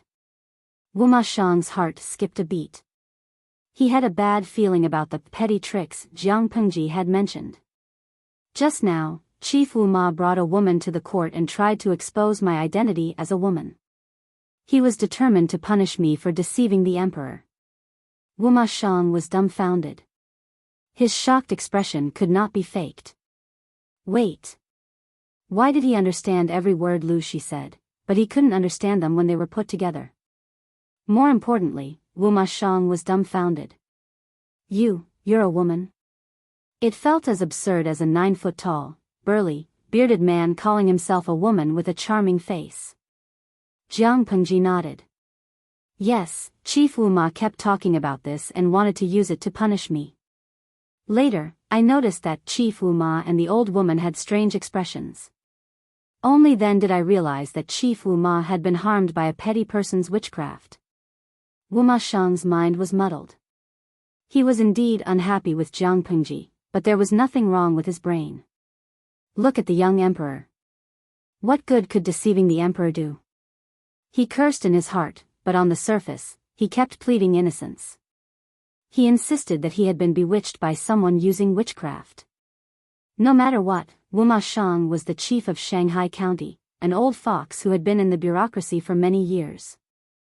As long as he insisted that he was innocent and that he had been harmed by witchcraft, he could turn today's matter into a small one. No matter what, he was still one of the Alliance's 10,000 elite troops. The court could not use this excuse to kill him. There were many officials who were close to Wu Mashang, and they all stood up to speak for him. For a moment, the Empress Dowager was in a difficult position. With the help of the officials, Wu Mashang's panicked heart calmed down a lot. He calmed down and began to think about who was behind this. No matter how he thought about it, the Empress Dowager was the most suspicious. Why was he so suspicious? First, before he woke up, he had sex with the Empress Dowager. He had so much fun fighting with her that he was sweating all over. After venting, his guard was at its lowest. The Empress Dowager had the highest success rate. She could harm him without him knowing. Second, before the young emperor ascended the throne, he was the young emperor's biggest competitor. Would the Empress Dowager be willing to let a hidden threat like him live? No matter how he thought about it, the Empress Dowager was most likely to plot against him. If the plan succeeded, not only would they be able to take his head and power, but they would also be able to deal a heavy blow to the Liu family's father and son. Bah, the Liu family's father and daughter. Unfortunately, with the emperor's current prestige, not to mention the crime of deceiving the emperor, even if he carried a sword into the palace, he would still be fine. Which idiot would think that the crime of deceiving the emperor would be enough to topple the Liu father and daughter? Which idiot? Thinking about this, Wu Ma Shang was so angry that he almost vomited blood. He had really suffered an undeserved calamity. It would have been fine if he could have used this opportunity to topple Lady Liu and her father. Unfortunately, it wasn't effective and he was even dragged into this mess. The most important thing now was to rescue himself from the quagmire. He could think about the future later. Once he saved himself, he would find the Empress Dowager, that poisonous woman, to settle the score. Wu Ma Shang broke free from the Imperial Guard's restraints, straightened his messy clothes, and bowed to Jiang Pengji in apology. Just now, this official was careless and fell for a despicable person's trick. This is why I wrongly accused the Middle Chief General. Please forgive me, Middle Chief General. Wu Ma Shang's ability to say polite words was not weak. He said righteously, in this official's opinion, the Middle Chief General is a woman who is not inferior to a man. Regardless of whether she is a man or a woman, she is a good minister of the country. The crime of deceiving the emperor is even more unfounded. The despicable person behind this is truly despicable. This official will not forgive her.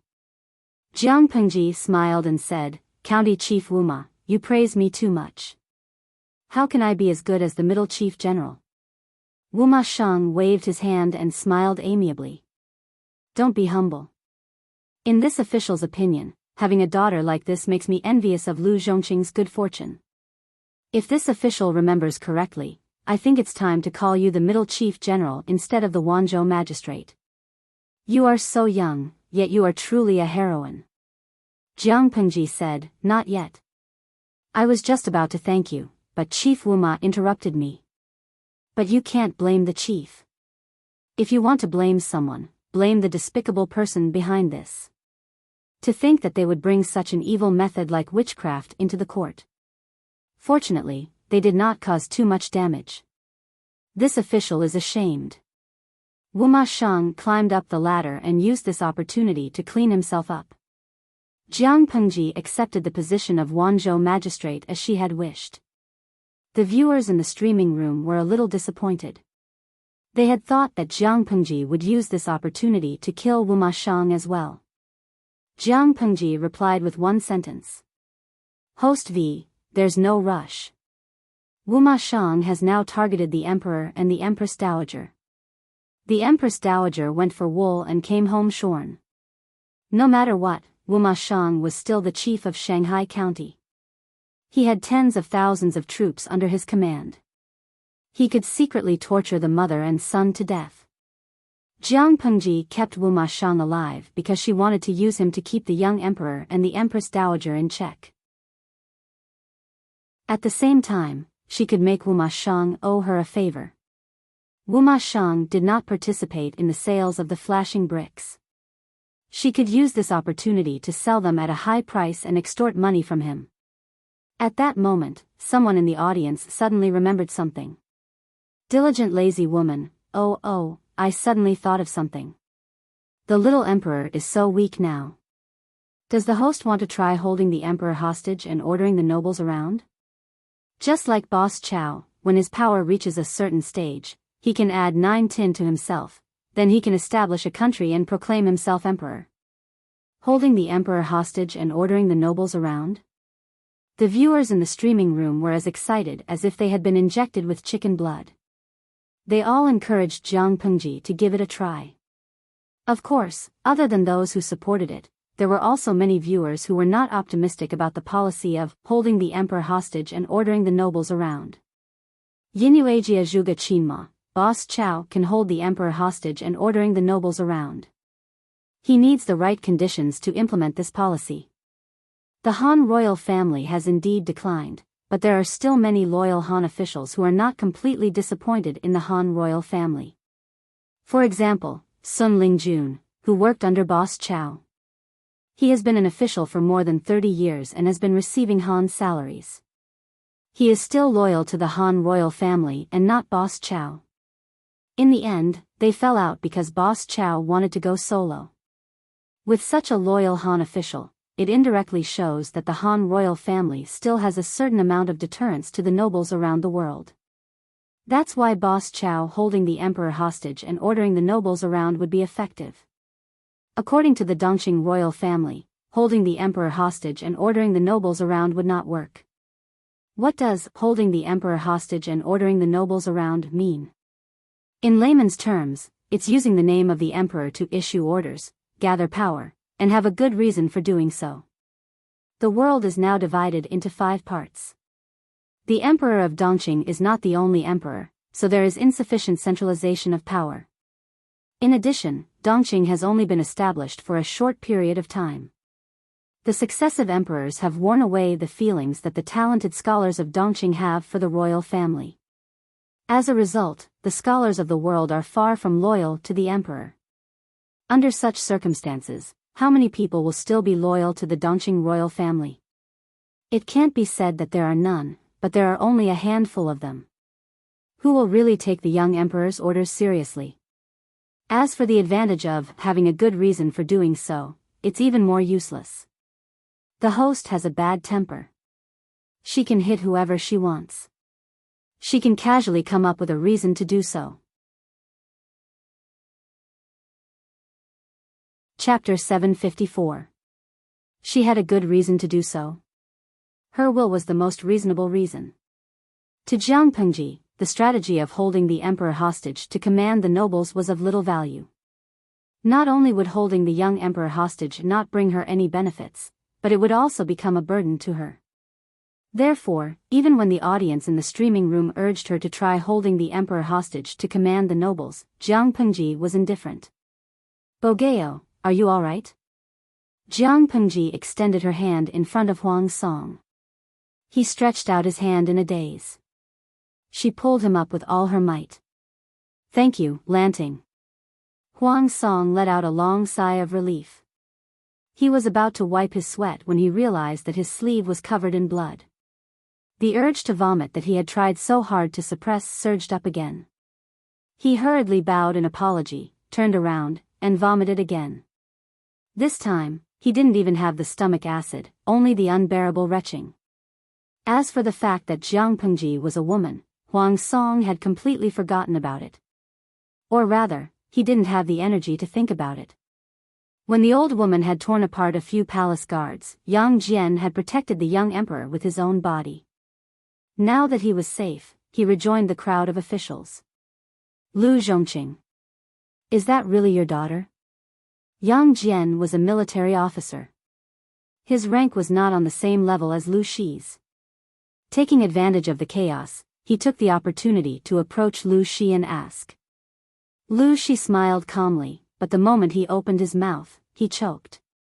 If she's not my daughter, then is she yours? Yang Jian almost lost his composure. Who's arguing with you? I'm asking you a serious question. Lanting is my daughter, of course. It's been hard on her to dress as a man all these years, Lu Shi said calmly. Yang Jian was speechless. His expression became very strange and awkward. Lu Shi asked him, what? Your expression is so strange. Could it be that you've suffered at Lanting's hands and now feel defeated? Yang Jian snorted, turned his head, and ignored Lu Shi. However, Lu Shi had indeed said what he was thinking. After losing to a young man, Yang Jian could still say that the new generation surpassed the old. He was old and not as good as the young.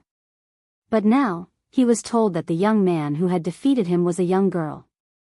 While Yang Jian was shocked, he also felt an indescribable sense of defeat. However, when he recalled the scene of Jiang Pengji killing people with the ivory baton, he couldn't help but be impressed. With such godly strength and skills, he did not lose unjustly. The eunuch and the imperial guards cleaned up the old woman's body and cleaned up the bloodstains on the ground. The young emperor was also carried away to change into a set of royal robes. It was not nice to hear that the emperor had peed himself in fear. It would be too absurd if the emperor continued to attend the court meeting in a robe that reeked of urine. With the help of the incense burner, the stench of blood in the air was diluted, but the thrilling scene just now was deeply imprinted in the minds of the officials. The ministers returned to their respective positions. Yang Tao patted his chest with some lingering fear. "Father, is Lu Shi really a woman?"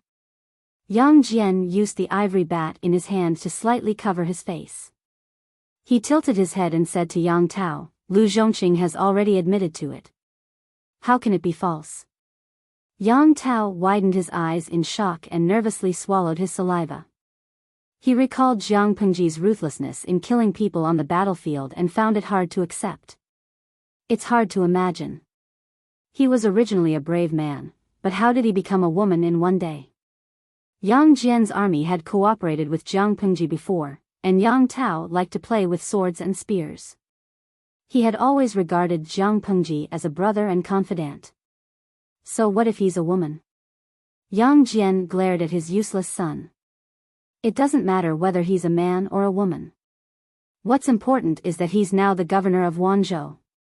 Look at you. If it weren't for Xiaoyang helping you out, I wouldn't have dared to bring you out of the house. Yang Tao's personality worried Yang Jian a lot. If it weren't for Yan Lin, his caring nanny and best friend, watching over him, Yang Jian wouldn't have dared to bring Yang Tao out. He only had one son in this life, and he was afraid that his son would be too simple-minded and torment himself to death. Yang Tao hung his head and pursed his lips. Yang Jian was so angry that he wanted to hit someone. "From what I can see, you look more like a noble lady than Lu Zhongqing's daughter. You're a man, what are you feeling wronged for? Raise your head." Yang Tao felt wronged every day. On the other side, Wu Mashang, who had finally escaped danger, returned to his seat. The officials around him moved away, avoiding him as if he was a poisonous snake. Although Wu Mashang kept saying that he was innocent, the scene just now was too horrifying. The officials were traumatized. Su Bei was silent. Su Fei seemed to have remembered something. He raised his hand and poked his cousin's waist with his ceremonial tablet. "What are you doing?" Su Bei glared at him angrily. Su Fei raised his eyebrows and said gloatingly, "Brother Pei, if I remember correctly, you had a dancer serve Lu Shi?" Su Bei's expression darkened. It would have been better if Su Fei hadn't brought that up. Now that he did, he got angry. Everyone here was a descendant of the Su family. Su Fei's backstabbing tactics were too vicious. Su Bei had always believed that Su Fei had tried to drive a wedge between him and the Lu family. Naturally, he wouldn't be nice to Su Fei now. "Humph, you remember correctly. So what? There are men out there, and you don't allow Lu Shi to like women? Is such a small matter worth being surprised by? You're acting like you've never seen the world before." Su Bei was in a bad mood. His pig-like cousin had been stupid once or twice, but he'd just ruined his plans. He'd missed a chance to make the Lu family owe him a favor. Su Fei had wanted to see his cousin embarrass himself, but he hadn't expected him to have such a bad temper. Instead, he'd scolded him. This time, Su Fei also snorted coldly. The two brothers continued to stare at each other in disgust. As the subject of the discussion, Jiang Pengji was very calm. This time, she'd safely removed her appointment as Wanzhou's magistrate. The officials couldn't be jealous of her. They just stood there like background characters. How dare they be jealous? Think back to that old woman. One blink of an eye, she'd been alive and well. The next, she'd turned into a pile of dismembered corpses. They were all ordinary people. Their bodies weren't as tough as demons and ghosts. 5 ceremonial tablets weren't needed. One was enough to send them to the next world. The court meeting ended anticlimactic. The hundreds of officials and officials floated out of the main hall, still confused. In less than half a day, the news that Jiang Pengji was a woman spread like wildfire throughout the imperial city of Qinzhou. Ha ha ha. Master Yang, Master Feng, I've heard an especially funny joke today. Li Yun and the other generals were staying at the camp outside the city. However, he had nothing to do after training his troops, so he entered the city for a stroll. Halfway there, Li Yun heard an especially funny piece of news. He immediately came over to share it with Yang Si and Feng Zhen. Yang Si wasn't around. Feng Zhen held a scallion pancake in one hand and wrote cursive calligraphy. When he heard Li Yun's laughter, he almost made a mistake. What's the funny joke? Let me hear it. Feng Zhen put down his brush and stuffed the last piece of scallion pancake into his mouth. He drank a mouthful of tea to moisten his mouth. Someone outside says that our Lord is a woman. Ha ha ha, don't you think it's funny? Feng Zhen looked at Li Yun with pity, as if he was caring for his retarded child. Li Yun laughed. When he realized that Feng Zhen didn't laugh with him, he stopped writing in boredom. You don't think it's funny? This is reality. Our Lord is a woman. Why should she laugh? Li Yun was speechless. Chapter 755. Feng Zhen glanced sideways at the bamboo scroll on his table, then looked at Li Yun's lifeless expression. His mood inexplicably improved. Han Mei, what's with that expression? Such a beautiful child on the outside, yet he was so dull on the inside. What a waste. Li Yun snapped out of his daze and said helplessly, Mr. Feng, am I dreaming right now? This dream feels too real. Feng Zhen was speechless and felt like teasing him. Why do you say it's a dream? Come, stretch out your arm and let me pinch it for you. See if it hurts. Li Yun obediently did as he was told. He stretched out his muscular right arm and rolled up his sleeve, revealing tight muscles that made Feng Zhen green with envy. Thinking about the soft flesh on his arm and then looking at Li Yun's tight biceps, he found it irritating no matter how he looked at it. Ouch, ouch, ouch. Mister, you're pinching too hard, Li Yun almost burst into tears. Feng Zhen wasn't pinching him with his fingers, he was clearly pinching him with his nails. It hurt like hell. Do you still feel like you're dreaming? Feng Zhen resumed his serious demeanor, making it impossible to tell that he was doing it deliberately. Mr. Feng, since I'm not dreaming, why do people outside say that my lord is a woman? Even you believe this absurd news? Li Yun put down his sleeve, feeling wronged. He felt dizzy, as if his mind was stuffed with too much information for him to digest. If he knew about the term, sex change, he would probably suspect that when he woke up early in the morning, his lord had a sex change. Feng Zhen laughed involuntarily. Our lord is a woman, but because of some internal affairs, she had to disguise herself as a man. Do you understand? Li Yun nodded blankly, looking as if he was daydreaming. After a while, he suddenly remembered something. Mister, I think I've seen my lord dressed as a woman before. She clearly doesn't look like a woman. Li Yun clenched his fists nervously. He still found it hard to accept this reality. How can such an imposing man like my lord be a woman? Forgive me for being disrespectful, but I feel that if I were to dress as a woman, put on makeup, and tidy myself up, I would probably look more like a woman than my lord. What do you think, mister? Feng Zhen almost bit his own tongue. Li Yun, this silly child, how could he be so honest? However, looking at the handsome man in front of him with red lips and white teeth, Feng Zhen felt that Li Yun's words weren't unreasonable. When did you see the lord in women's clothes? Feng Zhen had been with Jiang Pengji for quite some time, but he had never seen her wear anything other than men's clothing. Li Yun answered honestly, when the lord first established the women's camp, the people of Xiangyang district suspected that the women's camp was an indecent brothel. Even the soldiers of the men's camp thought so. You can't even defeat a woman like me, yet you still want to build a career and marry my Wan. Lian widened his eyes in shock. He stammered, my lord. I was wrong.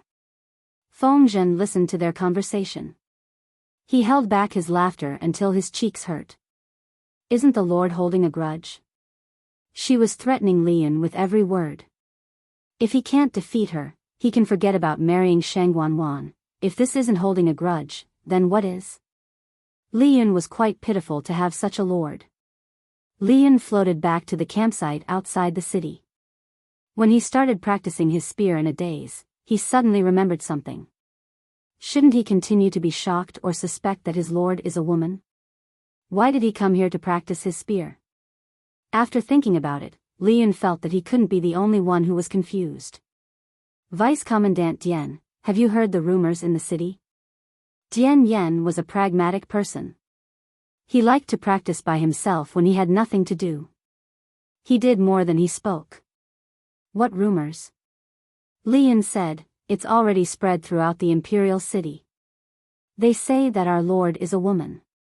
Dian Yen snorted coldly when he heard that.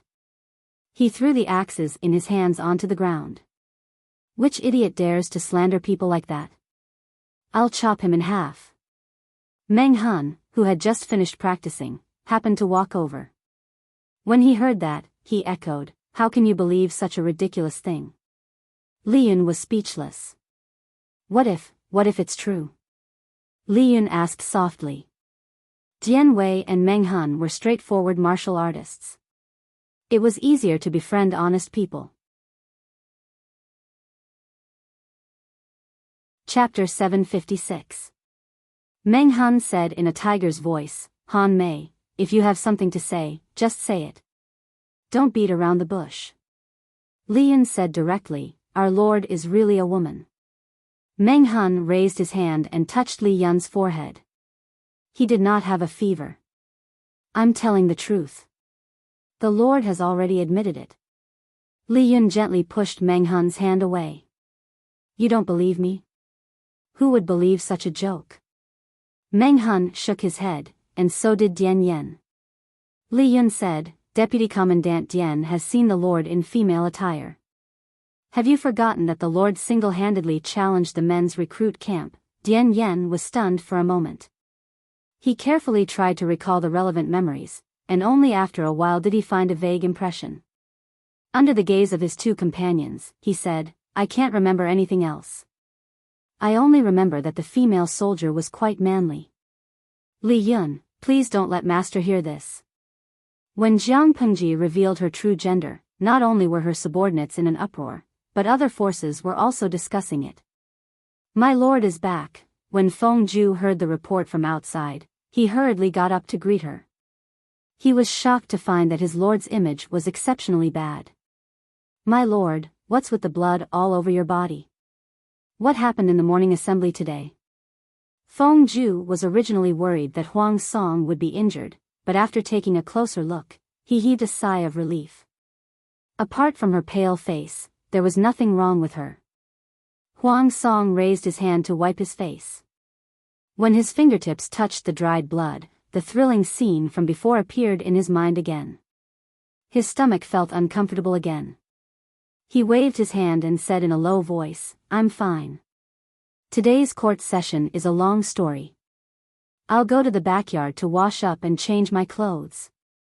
Feng Zhu thought of something and called out to Huang Song, My lord, Madam came over this morning. Huang Song's nerves tightened. Why is Madam here? As newlyweds, of course I can't bear to part with my lord. Feng Zhu teased with a smile. Huang Song had been engaged 2 years ago. It was not until half a year ago that he married the noblewoman of an aristocratic family. His wife's surname was Qi. This woman was bold and courageous. On the night of their wedding, she ordered her maid to guard outside the bridal chamber with a knife. Every time Huang Song went to the backyard, he felt wronged as if he was handing over public goods to the boss. This is killing me, Huang Song gritted his teeth, his expression as if he was in so much pain that he wanted to die. Oh right. Feng Zhu continued, the 2 young ladies that old master arranged for Lord were thrown out by Madam from the back door. Huang Song staggered and almost fell on the steps. His legs were trembling and he had to hold on to the pillar to stand. He stuttered, "Huijia, do you have an explanation? I didn't even lay a finger on those two ladies." Feng Ju was not Jiang Pengji. She might occasionally have some wicked interests, but she did not like to torment her lord. "I've already told madam, and she seems to be in a good mood. I gave the two women some money to settle down and sent them away." Huang Song heaved a long sigh of relief. He felt as if he had flown back to earth from hell. At the mention of Madame Qi, Huang Song felt his legs and stomach tremble. Before he got married, Huang Song had 3 maids serving him. They weren't even considered lowly concubines. After getting married, Lady Qi sent all 3 maids to the side courtyard the next day. He even left behind a sentence. If they wanted to find a way out and marry someone else, she would give them a dowry. If they dared to continue pestering Huang Song, she would send them to their deaths for free. Although Madame Qi was only 16 years old, she was very good at managing her husband. Huang Song was afraid of and loved her at the same time. Every time, he would consciously give in to her. "Is Madame in a good mood?" Huang Song asked again. Feng Ju smiled faintly and said, "Not bad. Don't be afraid, Lord. If Madame saw a lord like this, she would feel sorry for you." "I'm relieved to hear that." Huang Song encouraged himself and went to the backyard. As Feng Ju expected, Madame Qi was shrewish by nature, but she was still extremely protective of Huang Song. Seeing him like this, she immediately became angry. "Who dares to use weapons in the court?" Huang Song said, "Madam, don't be angry. If it weren't for this one's blood, I wouldn't have been able to come back today." After saying that, he honestly explained all the factors that might have caused family conflicts. In the end, he also told her about what had happened in the court. "Lanting and I are really good friends. I really didn't know that she was a woman. Madam, please don't believe the rumors in the outside world." Huang Song was really afraid of women. Having a beautiful wife at home was like a tiger, and having a good friend outside was like a wolf. Overnight, the whole world had changed. Madame Qi pinched her handkerchief. At first, she was a little jealous, but her husband's life had been saved by Jiang Pengji, so she felt relieved. "Bogeo, you say that as if I'm very narrow-minded. Since Lu Shi is your good friend and he saved your life today, by right, our family should prepare a generous gift to thank him. You didn't know that he was a woman before, but now you can't act recklessly. If you want to come and thank him, I'll go on your behalf." Madame Qi pitifully wiped his face with a handkerchief and said, "I've already asked the servants to prepare hot soup and clean clothes. Bogeo, go wash up. I'll go to the storeroom first and prepare a thank you gift." Huang Song nodded as if he was pounding garlic. After taking a shower, Huang Song took his clothes to the front hall. Feng Ju and Qing Jing were talking.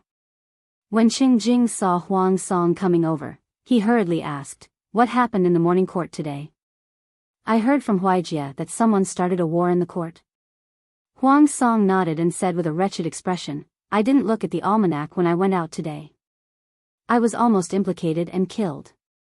After a while, Huang Song thought of something and said to them mysteriously, "Do you believe that Lu Shi is a woman?" Feng Ju and Qing Jing were speechless. Had their lord been bullied by his mistress until his brain was damaged? The forces that were more familiar with Jiang Pengji were all so shocked by the news that they looked up at the sun. Did the sun rise from the west today? After the initial shock, everyone thought of another problem. Since Lu Shi was a woman, would the soldiers and counselors under her command still be as loyal as before? Many people secretly waited to watch a good show, such as a certain soldier or counselor who was dissatisfied with their lord's gender and resolutely rebelled. In the end, they were greatly disappointed. Jiang Pengji did what she was supposed to do. Except for a few generals who didn't know the truth and gathered together in a daze, the others were not affected at all. As for the ordinary soldiers in the military camp, they had received favors or assistance from the female camp. They had also fought side by side with the soldiers of the female camp and killed the enemy together. They had a revolutionary comradeship and friendship with each other. Now that the stalwart lord had become a valiant woman, it was not so difficult to accept. Of course, there was another reason why they could accept the reality so quickly. Meng Hun and the others had increased the intensity of training the soldiers. All the soldiers were exhausted and had no extra energy to gossip. The news that should have set off a monstrous storm was quietly accepted by ordinary people. The news of the dismemberment with the ceremonial tablet flowed from the mouths of the officials to the marketplace and spread like wildfire. The people were not surprised that a woman could become the magistrate of Wanzhou. Instead, they were shocked that such a heroic young talent was actually a woman. Chapter 757. When Jiang Pengji stepped into the backyard, Hui Jun had been waiting by the door for a long time.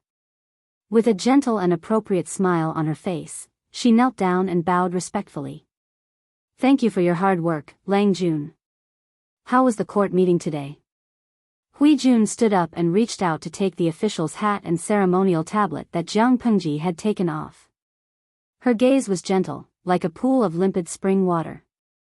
Even though she used makeup to reduce the beauty of her face, her gentle and virtuous temperament still tickled the hearts of the viewers in the live broadcast room. Guijia is not a country. I really envy men in ancient times. No wonder they like to hug each other. Every day when they get home from work, they can receive gentle greetings from their wives. Just this alone can make a man throw away the worries of the day. Oh yes, I am a girl. Sun Yu is not a gohi. Upstairs, you can work harder to earn money to support your family and let your boyfriend stay at home to take care of his wife and children. Jia Su is not Jia Yu. I second Lord Sun's suggestion. The audience had all seen Huijuan's true appearance. To put it bluntly, Huijuan's appearance could instantly kill all the female celebrities in the entertainment industry. In terms of looks alone, she was definitely an unshakable goddess-like figure. According to the comments of the audience in the live broadcast room, Huijuan's face had become the template for plastic surgery hospitals in South Korea. Female stars in the entertainment industry had followed suit, which showed how outstanding Huijuan's appearance was. There were some twists and turns, but it went well. Huijun was startled.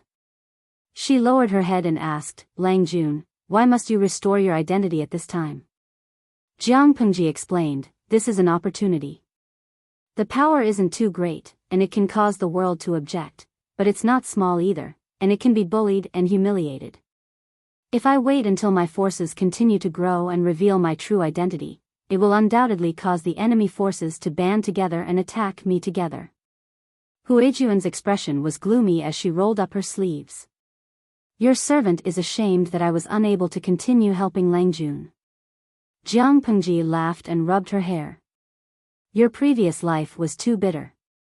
Enjoy your next life in peace. I will take care of these matters properly.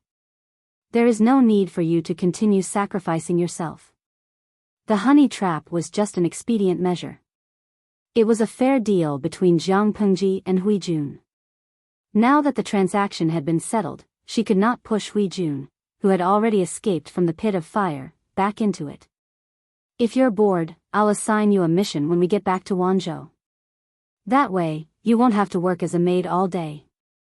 Huijun smiled faintly and teased, "It's already a great blessing to be able to serve Lang Jun. I even snatched this job from your handmaidens.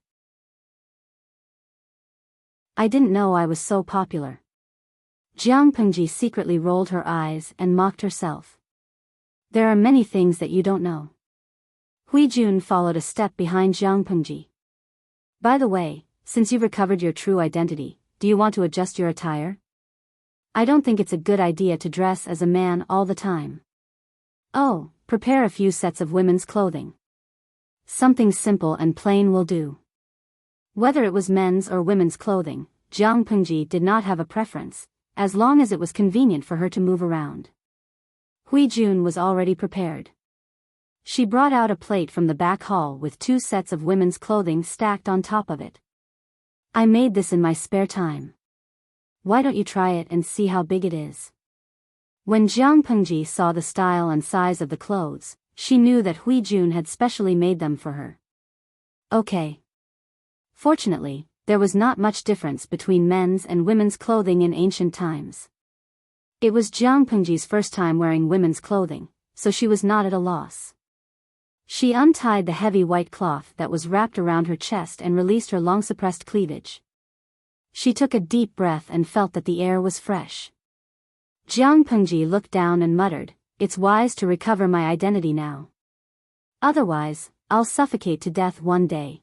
Because of the optimization of his body, Lu Shi's skinny body grew very well.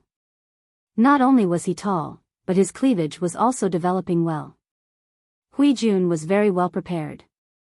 She had even prepared a private item such as a dudu.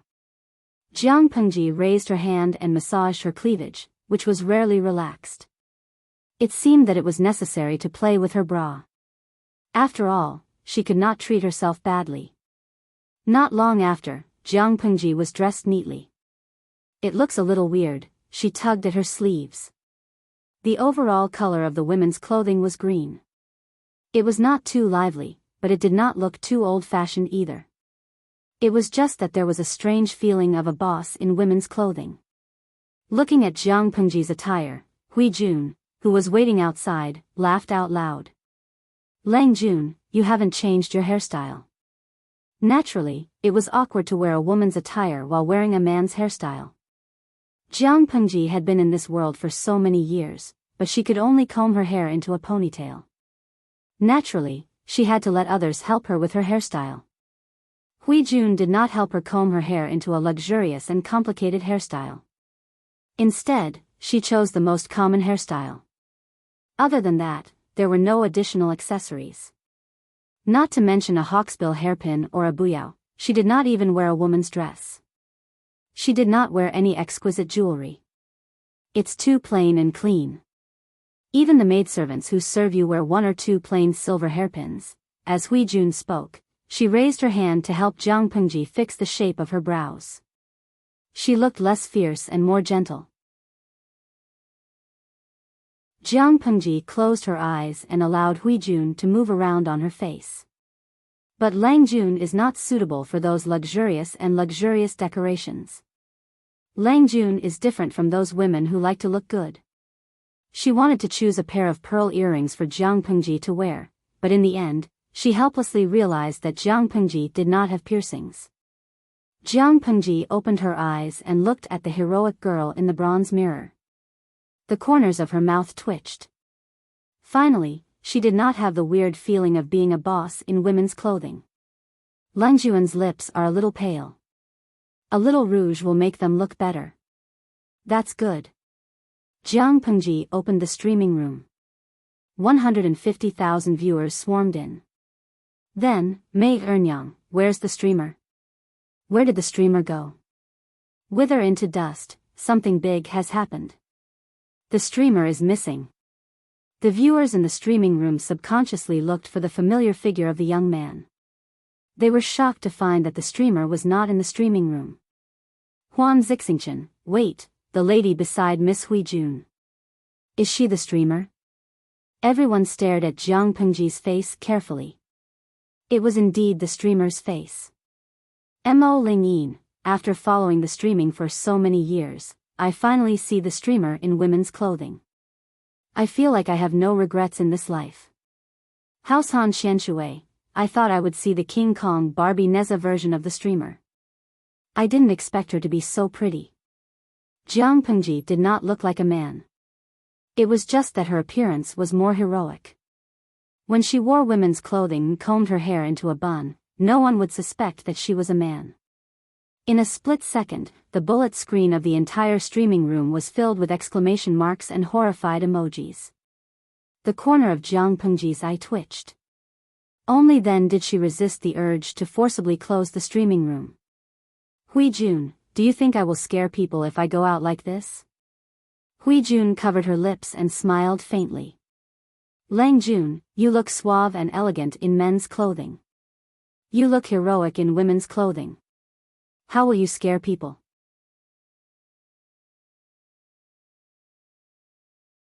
Chapter 758. Ah. My neck hurts, and there's no more tea. Fengzhen put down his pen and used his fist to massage his aching neck. He moved his toes. After sitting for so long, he felt like his legs didn't belong to him anymore. Yang Si rummaged through a pile of bamboo slips and said without looking up, "There's no more tea. Just ask the servant girl in the pantry to refill it." Fengzhen smiled meaningfully. "That's great. The servant girl in the pantry is good at massaging." Yang Si looked down and said, "You're really not afraid of trouble. Who knows what these servants used to be?" The imperial city of Qinzhou had been through a disaster. Many officials had been taken captive, leaving behind many concubines, female slaves, maids, and servants. The mansion they were living in had been left behind by someone else. The maids they were using had been found later. Fengzhen said, "I'm just letting her massage my shoulders to relax. I'm not doing anything else." To be honest, ever since Fengzhen became Jiang Pengji's subordinate, he had been much more restrained. In the past, he slept with women every day. Now, he couldn't even touch a girl's hand for months, let alone develop a relationship. Compared to before, his life now was like that of a delicate monk with few desires. He was about to weep for himself when light footsteps came from outside. The shadow in the hall slowly approached. Fengzhen didn't even raise his head as he said, "Go fill up the tea on the table and give me a shoulder massage. Use the same amount of strength as yesterday." After a while, the other party didn't move. "You want me to fill your tea and massage your shoulders?" A familiar voice came from above his head. The tone of the voice carried a hint of indescribable warning. Fengzhen didn't recognize it and immediately laughed. "What, is it hard for you to fill my tea and massage my shoulders?" At that moment, the comments in the live stream room all felt sorry for Fengzhen and hoped that the streamer would teach him a lesson. Wahao Aigg, warning ahead, your dissolute Prince Charming Fengzhen is about to be beaten by the streamer. Sui Feng Xiao say, I really want to grab Feng Langzi's shoulders and shake him. Isn't it good to be alive? Why do you want to die? Zhang Sun Wushuang, yeah, why do you want to die? Let the streamer fill his tea.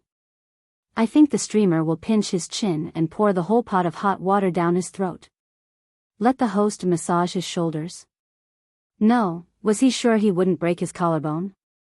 Feng Zisher, I dare to pinch you, but I'm afraid you don't have the guts to let me pinch you. You seem to be living a good life. You're working, yet you still have the leisure to let a maid serve you and massage your shoulders. Jiang Pengji took 2 steps forward, and her snow-white socks came into view. Fengzhen's heart skipped a beat when he heard the other party call him by his surname and courtesy name. His voice had even changed to the familiar tone he was used to. He slowly raised his head like a criminal awaiting his death sentence. She bent her knees slightly and squatted down to meet his gaze. Zisher, do you want to try my cooking? Fengzhen was so shocked that he leaned back. His movement was a little too big, and he fell to the ground. He hurriedly got up and said seriously, Greetings, my lord.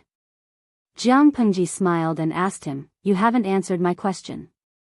Fengzhen's expression immediately turned bitter, as if he had eaten a whole basket of bitter gourds. What the hell was going on? If he had known that the woman who came in was not a maid but Jiang Pengji, he wouldn't have ordered her around unless he had a death wish. However, his lord dressed in women's clothes didn't seem so unsightly to the eyes. She was much better than the burly man dressed in women's clothes that Fengzhen had imagined. Yang Si, who had been watching the entire scene, couldn't help but burst out laughing. Fengzhen was reaping what he sowed. He deserved to be shocked. Yang Jingrong, you're so sincere in watching people embarrass themselves. Fengzhen was a little uncomfortable at first. He felt that it was a little weird to face his lord dressed in women's clothes, but the urge to criticize Yang Si won out. Yang Si supported his cheek with one hand and laughed. If you hadn't given someone something to use against you, who would have watched you? You're too careless in making friends. Yang Si clearly knew that Jiang Pengji was coming, but he didn't even warn him. Instead, he coldly watched him embarrass himself. Feng Zhen wanted to say something, but a servant's voice came from outside. "My lord, County Chief Huang's wife is here to visit." Jiang Pengji was surprised. County Chief Huang's wife? Who is it? Yang Si thought about it and said, "It should be Huang Song's wife. I don't know why she's here." Jiang Pengji was shocked. Huang Bogeo has a wife? When did he get married? Why didn't he inform us? Since Huang Song's wife had come to visit, Jiang Pengji naturally couldn't stop her from entering. She could only receive her personally. Yang Si said, "My lord, do you need to dress up a little more? If you receive a guest like this, it's too plain." Jiang Pengji said indifferently, "Your lord is not an ordinary woman in the backyard. Who would see me dressed up? How improper would that be?" After she finished speaking, she strode away. Her one step was faster than an ordinary woman's 2 or 3. Looking at her height, she was tall and slender. Ordinary men would feel pressured, let alone those petite women. Yang Si looked at her and felt a faint stomachache. He felt that his lord wasn't wearing the wrong clothes, but had clearly reincarnated into the wrong body. Huang Song's wife was settled in the living room. When Jiang Pengji went over, she found 2 maids with knives at their waists standing outside the door. She didn't even frown. She walked in with a natural expression and saw a young girl with a bright and beautiful face sitting on the lower right. She was young and had a woman's bun. She should be Huang Song's wife. Yi Cho Chang, oh my god, Huang Song's wife looks like a girl in her first year of high school. She's actually married. Jiang Pengji's thoughts coincided with the audience's. Huang Song's wife was still a young girl, but she already had the steadiness of an adult. "Your servant, Huang Qisher, greets the magistrate of Liuzhou." When Jiang Pengji sat down, Huang Song's wife bowed to her. The 4 maids with knives behind her also bowed. Jiang Pengji discovered that not only did the maids carry knives, but Huang Song's wife also practiced martial arts. She had 2 knives on her waist belt. TSK. She was a real hot pepper. She wondered if Huang Song was usually afraid of this young wife. "Bogeo and I are close friends. You're treating me like an outsider with such great respect." Compared to Huang Song's wife, who was dressed up and had no lack of hawksbill hairpins, Jiang Pengji seemed especially gloomy. However, the auras of the 2 were different. Even if Jiang Pengji didn't wear any makeup, she could still bring great pressure to the other party. "Magistrate of Liuzhou saved my husband at the court meeting. I can't skip this courtesy." Jiang Pengji responded with an "oh" and said, "It's nothing. Did Lady Qi specially come over to thank me?" "Yes, but I don't know what you like. If there's anything inappropriate, please forgive me." Jiang Pengji glanced at the gifts placed below. They were all high-quality rouge, face powder, and cloth jewelry. She couldn't help but be speechless. She knew the reason for her visit. "Thank you very much." This time, it was Lady Qi's turn to be surprised. "Aren't you angry, magistrate?"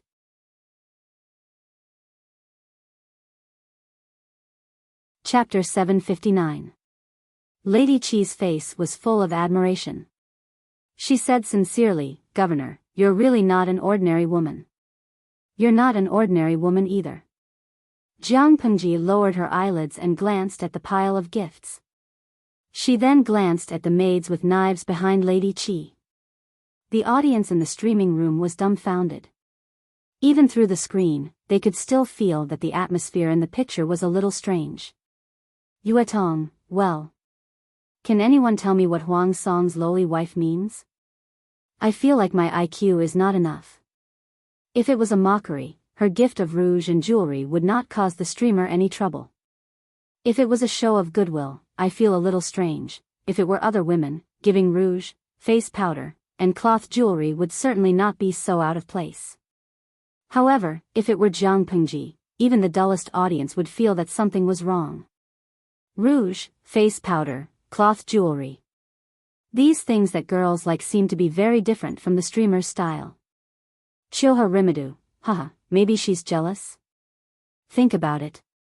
When the streamer and Huang's song were together, how many times did they go to the brothel? They held a little beauty in their arms, listened to songs and watched dances, and looked like good brothers. If I were Huang Song's wife, I would definitely feel uncomfortable. However, giving rouge, face powder, and so on is something that I've seen too much of. I feel that her actions are particularly refreshing.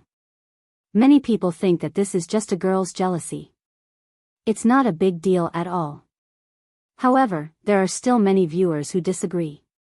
Xinjia, I don't agree that Huang Song's wife's methods are refreshing. She seems reckless and headstrong, but she's actually very shrewd. It's not as simple as jealousy. It's provocation and testing. Have you ever seen a maid carry a knife when visiting someone's house or thanking them? As for the gifts given by Huang Song's wife, there's definitely nothing wrong with them on a woman. The streamer said that they are all good things. Can you say that these gifts are not thoughtful? But the problem is that the streamer is not an ordinary woman. Using rouge as a gift is very provocative. Lo Siji Lianmeng, for an inappropriate example, Prime Minister Zhuge gave Sima Yi women's clothes before the battle. Do you think this is appropriate? Anyone with a discerning eye knows that it's not appropriate to give the streamer rouge and face powder. It's better to change it to medicinal herbs and jade. It's not outstanding, but it's also not wrong. Madame Huang Song must have known this. Otherwise, she wouldn't have asked the streamer, "Are you angry?" She must have done this on purpose. On purpose? The live stream viewers were stunned. If no one had reminded them, they wouldn't have noticed the detail of carrying a knife. Indeed, who would be armed to the teeth when going out to thank a guest? Most of the audience were on the main streamer's side.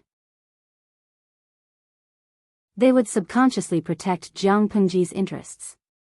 Their impression of Huang Song's wife was a little worse. Madame Qi shook her head in shame and waved her hand, motioning for the 4 maids behind her to retreat. After the maid retreated, Madame Qi raised her hand to remove the knife from her waist and pushed it a few feet forward, away from where she could touch it. "Prefecture Governor, you're praising me too much. In your eyes, I'm just a vulgar woman who only knows how to be jealous, right?" Jiang Pengji calmly watched her movements. Why does Madame say that? If Madame only knew how to be jealous, then the things that were sent to her door would not be good. It would be better to casually pick some ordinary things. Since Madame dares to bring these things to your door, isn't it because you're certain that you can achieve your goal and retreat unscathed? She clearly knew that Jiang Pengji could dismember people with an ivory baton, yet she still had the guts to come and test her. This could no longer be summed up as being bold. However, being bold did not mean being reckless. In Jiang Pengji's opinion, Madame Qi was quite scheming. The live stream viewers felt that Madame Qi was provoking her because of Huang Song, but Jiang Pengji didn't think so. The purpose of this person's visit was to test her more than to provoke her. Jealousy was just an added bonus. To put it bluntly, in the face of a gift from Madame Qi, there was no woman who would not like it. If Jiang Pengji acted like she liked it very much, it could only show that she was an ordinary woman who liked colors. A woman who loved beauty and was somewhat vain was naturally easy to deal with, because this was a weakness. If she flew into a rage, Madame Qi would not be surprised. This showed that Jiang Pengji's future achievements would be limited. Even if she was already the prefecture governor, she was limited by her identity as a woman and did not have enough magnanimity and foresight. How far could she go in the future? It was even more reassuring. In the end, Jiang Pengji's reaction was neither of the above two. She was not angry. Instead, she gladly accepted the gift. Her purpose was to give it to a beautiful woman, to present Buddha with borrowed flowers. Not only did it show her tolerance and magnanimity, but it also helped to save Madame Qi's face. The more she did this, the more Madame Qi did not dare to look down on her, so she ordered the maid to retreat and unsheathed the knife at her waist to show that she was on good terms with her. She was sure that even if Jiang Pengji was a woman, her advantages would not be diminished because of this, and her future achievements would not stop at being the prefecture governor of Wanzhou. She must be a formidable opponent. Madame Qi said, compared to my petty cleverness, your magnanimity are what make people tremble in fear. Jiang Pengji used a declarative sentence. I don't think Huang Song asked you to prepare these gifts. Bo Gao doesn't know about this, Madame Qi said. This is my decision. I hope this will not affect the friendship between you and Bo Gao. I guess so. Even if Huang Bo Gao had the intention to test me, he wouldn't have the guts. Regardless of whether there would be a conflict with Huang Song in the future, at least for now, they were still friends who could talk to each other. Jiang Pengji smiled and teased, Madam, aren't you worried? Madame Qi twirled her handkerchief and rolled her eyes. I was a little worried before I came, but I'm not worried now. She smiled guiltily and said, I know that Bo Gao isn't a very good person, but I admire him from head to toe. The two of us are husband and wife who drank the nuptial wine. In my eyes, he is the best husband in the world. However, your magnanimity are completely different from the women in the world who are in love. If it was a man, I might have fallen in love with someone else. He's so outstanding, so I naturally wouldn't think highly of Bo Gao. I won't be delusional and think that Bo Gao can attract your attention. Jiang Pengji laughed involuntarily. If he heard what you said, he would fight me to the death. She asked the maid outside to put away Madame Qi's gifts. Madame Qi asked her with interest. Just now, you said that you wanted to present Buddha with borrowed flowers. I wonder which beauty is so blessed. In my opinion, all the women in the world are unparalleled beauties. How can this be considered a blessing? It's how it should be. When Madame Qi heard this, a smile bloomed on her face and she complained half-truthfully. I feel that it's a pity that the governor is a woman, but I'm also a little glad. Why do you say that? If the governor is a man, how fortunate would it be for the woman who can make you hold her in the palm of your hand and cherish her? But how sad would it be for those women who adore you but can't get their hands on you? Madame Qi said, fortunately, the governor is a woman.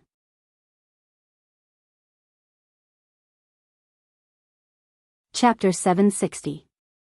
Although there was some friction at the beginning, the conversation was still relatively pleasant. Seeing that the sky outside was slightly dark, Lady Qi said with a smile, I had a pleasant conversation with you. We hit it off at first sight. I was so happy that I forgot the time.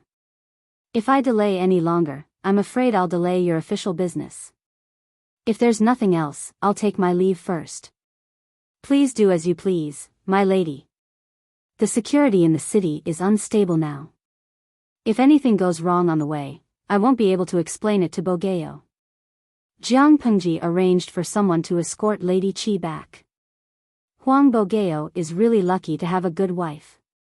Hui Jun was a little happy when she received the generous gift. When she heard that it was from Huang Song's wife, she was immediately displeased. Good wife? I can't tell. If it weren't for Lang Juan's magnanimity and not bothering with such a vulgar woman, I'm afraid she would have caused trouble for Chief Huang. Hui Jun frowned. She said that she came to thank Lang Jun for saving her husband, but her actions aren't like that. Who would come to thank you fully armed? Those maids all seem to be trained. It's not a problem for them to deal with one or two ordinary burly men. Jiang Pengji laughed involuntarily and raised her hand to poke Hui Jun's furrowed brows. Seeing that Hui Jun exclaimed and raised her hand to cover the space between her brows, Jiang Pengji said, Do you also think that Huang Song's wife has no guts? She's not reckless, but she's not worthy of Lang Juan's praise. Hui Jun thought of those precious items and frowned even more fiercely. Lang Jun was different from ordinary women. He was more outstanding than ordinary men. Why would he need to deal with cosmetics? I think you're quite jealous. Jiang Pengji smiled helplessly and shook her head. The matter of her giving rouge and cosmetics depends on how others interpret it. Don't forget that it's also a big trend for men to wear cosmetics nowadays. Not only do women use it, but men use it even more. Strictly speaking, there's nothing wrong with her gift this time. The fault lies in the fact that your Langjun is a woman and not a man. That's why there's a dispute. Huijun snorted softly, feeling unsettled. Is she certain that Langjun won't be able to do anything?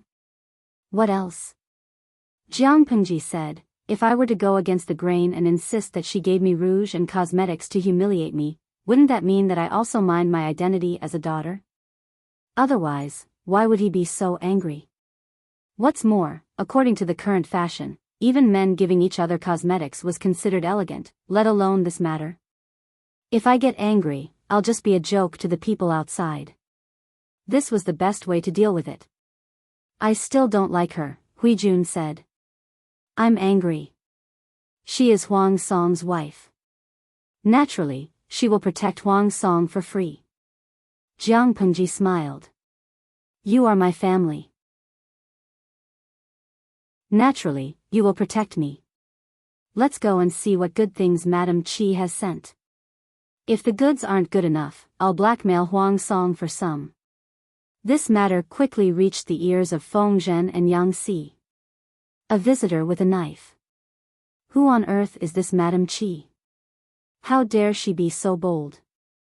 Feng Zhen frowned at first, but when he heard that his lord had successfully settled the matter, he secretly heaved a sigh of relief and began to pay attention to the gossip. Yang Si thought about it carefully and said, the surname is Qi.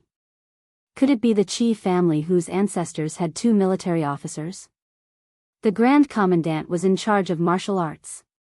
His salary was 10,000 stones and he had a golden seal and purple ribbon.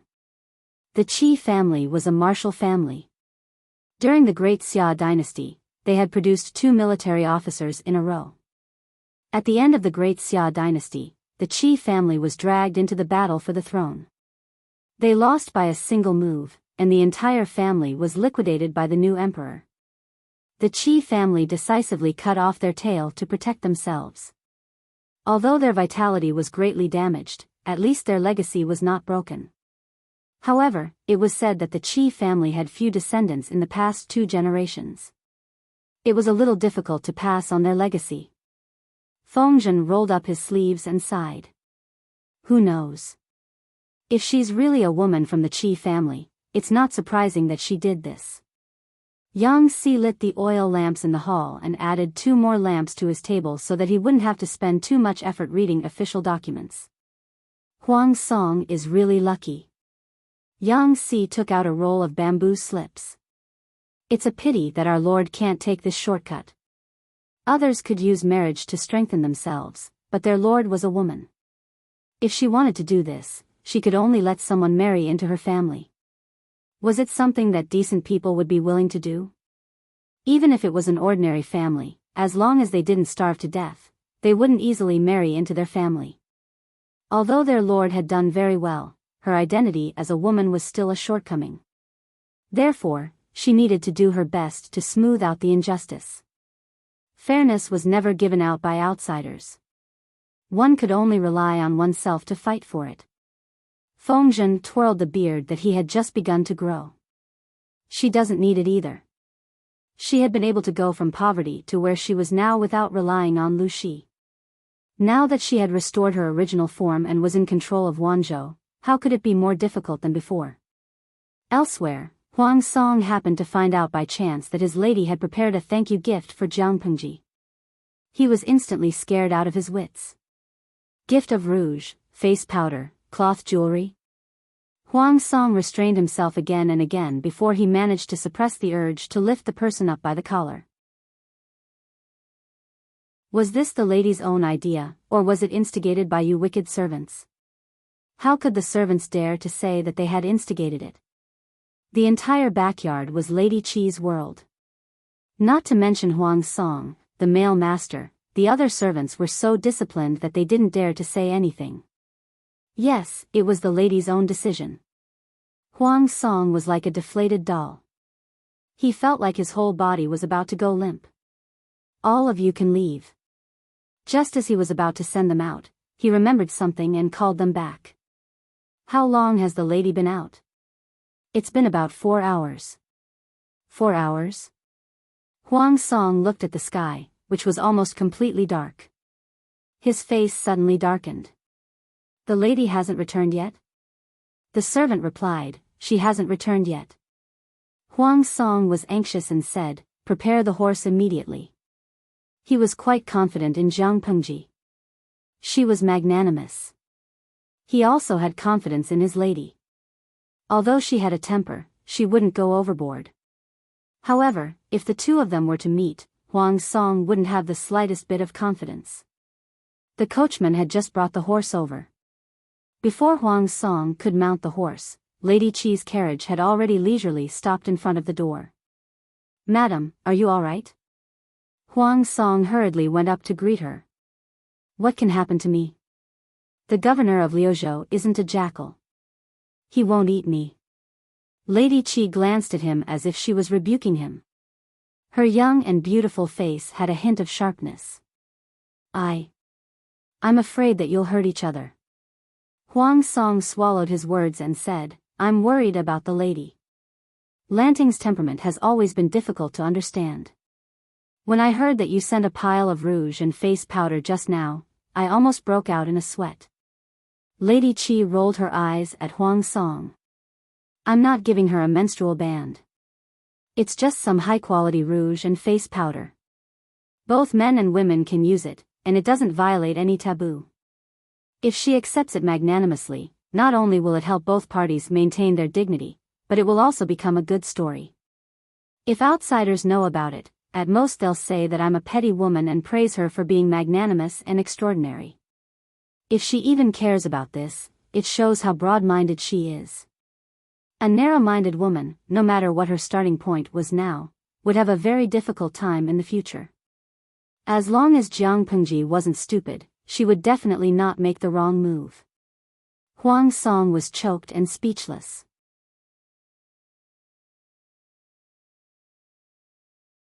Chapter 761. How is Bogeo's relationship with Lu Prefecture's governor? Madame Qi took off her cloak to keep out the cold and handed it to the maid. We have a good relationship. We used to go together. Huang Song said casually. When his eyes met his wife's stern eyes, he immediately swallowed the rest of his words. It was not convenient to talk about their romantic past.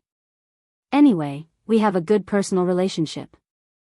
Fortunately, Lady Qi didn't care about what he didn't finish. I think that Lu Prefecture's overseer is extraordinarily ambitious. After today's conversation, I feel that her restoring her identity as a woman may not be passive, but active. Madame Qi sat down, picked up the tea that the maid had poured for her, and took a sip to moisten her mouth. Her words were astonishing. Huang Song frowned and said, that's impossible. Lanting's identity is well hidden. If it weren't for today's incident, I'm afraid I wouldn't have discovered it. Furthermore, what good was there in restoring his identity? If Lanting had been a man, he would have been conferred the title of governor of Wanzhou. With her father's power, he would have been able to sit firmly in the north. The imperial court was on the brink of death, and it was clear that there was no hope for them to be saved. This was merely the final radiance of the setting sun. Other than causing trouble for him, what other benefits did she gain from returning to her female identity? If you hide it, your future will be limitless. Why bother? As for the marriage of children? Compared to his future prospects, this was not a problem at all. As for having children, she could find a man she liked in private. Wouldn't it be easy for her to give birth to a child for herself? As for the father of the child, he could either keep him or kill him. There were ways to deal with him without leaving any traces. If it wasn't for someone else exposing her or her own stupidity, how could she have discovered her true identity? How could they find out? Who would suspect that the playmate they drank with all day was a woman? Whether it was his words, actions, or style of doing things, he couldn't see any flaws at all. As for Zhang Pengji's appearance, according to the current trend, there were many men who were more effeminate than her. Lady Qi raised her eyelids and rolled her eyes at her husband. This is a woman's intuition. What do you know? Today, he had a pleasant conversation with the governor of Liuzhou. He did not feel the slightest bit unhappy that his identity had been exposed, nor did he feel confused or hesitant about the outside world. On the contrary, he seemed to have been prepared. If that's really the case, then this Lu province overseer's ambition is definitely greater than I imagined. Faced with his wife's speculation, Huang Song only gave one response. Oh. Lady Qi said, oh what? Give me some reaction. Huang Song laughed and said, what kind of reaction can your husband give? Lanting was ambitious. This was not the first time he had found out about this. Their current relationship was still fine, so they could talk about the future in the future.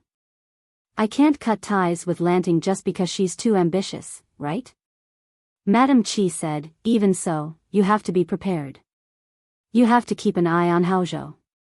This place is located at the border between the north and the south. Based on the current development of the two of them, there would definitely be a day when their interests would collide. Huang Song smiled and raised his hand to pull his wife into his arms. The couple's posture was intimate, as if they were hugging a doll. He said in a low voice, it's not that I don't understand Madame's thoughts, but now is not the time. Lanting is powerful and is entrenched in the north. However, that is only on the surface. In the next few years, I will only cooperate with her. There will be no conflict. It's too early for you to worry. Why? Madame Qi was surprised. Huang Song said in a low voice, in the north, there are not only the Lu father and son, but also the northern borderline. As long as the northern borderline existed, Lanting's power would be restricted to the northern borderline. Starting a dispute with her because of me would be courting death.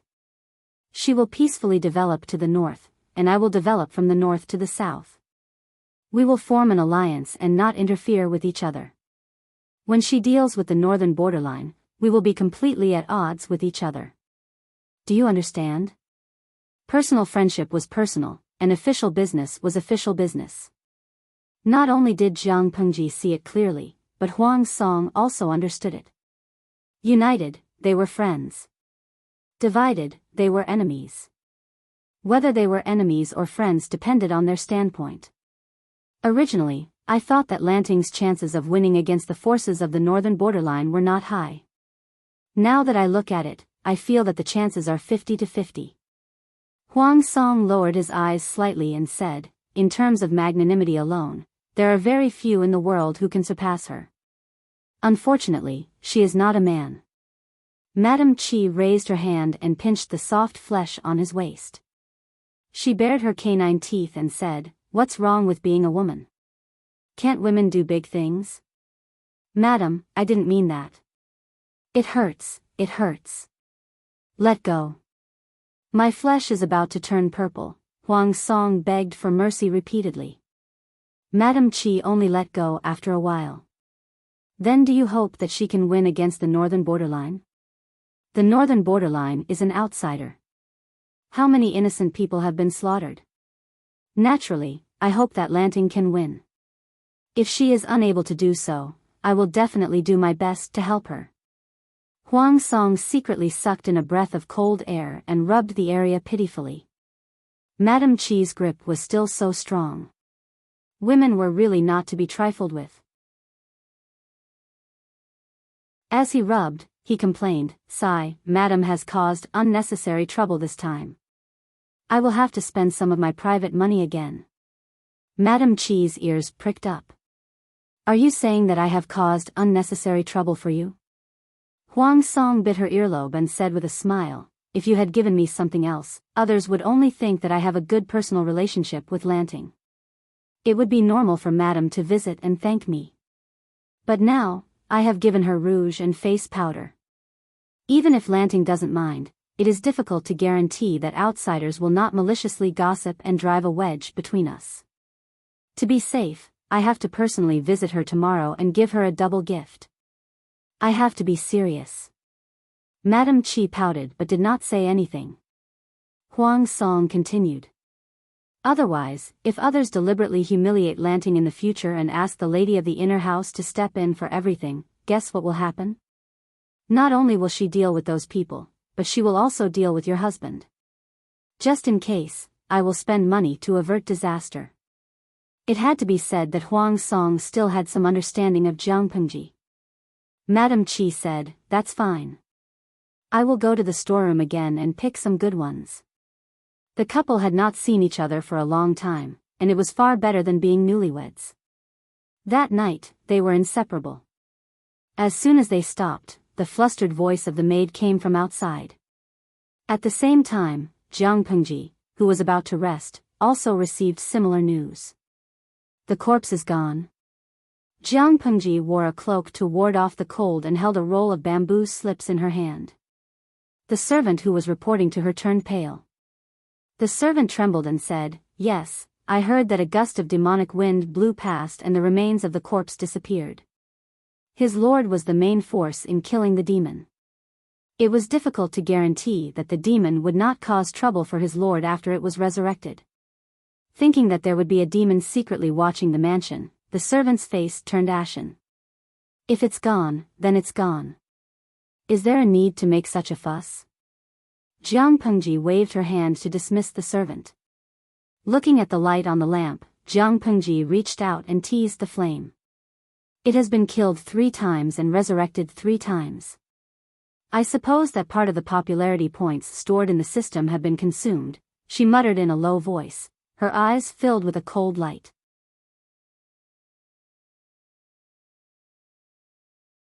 Chapter 762. How could Jiang Pengji not know that it was dangerous to let the time traveler run wild?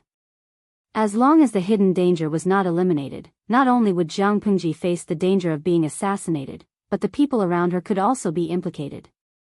A time traveler with no bottom line, a greedy system that wanted to see the world in chaos, and a scheming, greedy system that harbored evil intentions towards Jiang Pengji. Just based on this, Jiang Pengji could not allow them to live freely and cause trouble for her. Weeds would grow again if the roots were not removed. However, she was a rational hunter. She knew what to do to successfully catch her prey. No matter how anxious she was, she had to endure it. She could not let her prey discover her true intentions in advance. When hunting, one naturally had to kill in one shot. Once she made her move, she could not give her prey the slightest chance to escape. Tormenting the time traveler and the system was just a warm-up before the hunt. Step by step, she gave her prey the greatest pressure, made them run for their lives, and exhausted them to a certain extent. When the time was right, it would be her time to strike. The system in the time traveler's body was different from the one in Jiang Pengji's body. The two came from the same source, and their starting points were exactly the same. However, with different hosts, their growth paths were also different. Jiang Pengji knew about the hidden spark in the system from the beginning. She was always on guard against it and limited its growth. To use an analogy, Jiang Pengji's system was a pitiful little person whose food was deducted. She only ate 1 meal a day, her nutrition could not keep up, and her growth was seriously delayed. She was 1.8 meters tall and weighed less than 40 kilograms. She was skinny and had no ability to fight back. What about the system around the time traveler?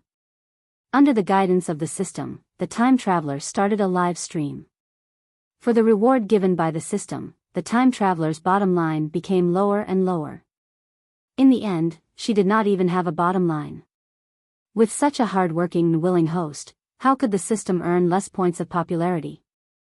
Compared to the pitiful system on Jiang Pengji's side, the time traveler's system was very happy. Every day, it ate seafood, and every meal was a feast with 108 dishes. It had to eat 8 to 10 meals a day. Its digestive system could not take it, and it was already overweight. Jiang Pengji tormented the system just to slim it down and find ways to consume its points of popularity. When he had slimmed down to a certain extent and there were not many points of popularity left, it would be the best time for Jiang Pengji to close the net. If she could imprison both subsystems, she would like to see how big of a wave the system could cause. Teasing the dancing flames, Jiang Pengji smiled coldly. When the truth was revealed, she would let the smart alecky system know who was the one scheming against whom. 2 flowers blossomed, one on each side. The woman had disguised herself as an old woman. Her body had been dismembered alive by Jiang Pengji using 5 ivory batons. She had died a miserable death. Host, this is the 3rd time. The system's voice was exceptionally cold, with a strong sense of reproach. If it weren't for Jiang Pengji's mischief that bound the system to the physical body, it would have long given up on this incompetent host. In just 1 or 2 months, it had died 3 times in the hands of the same person, and each time was more tragic than the last, which made the 3-corpse god furious.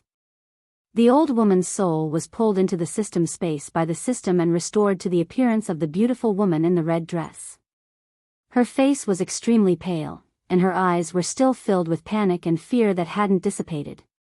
Although it was only for a moment, the severe pain of being dismembered still brought indescribable pain and trauma to her soul. The system's reproach made her slightly come back to her senses, and she secretly licked her full red lips.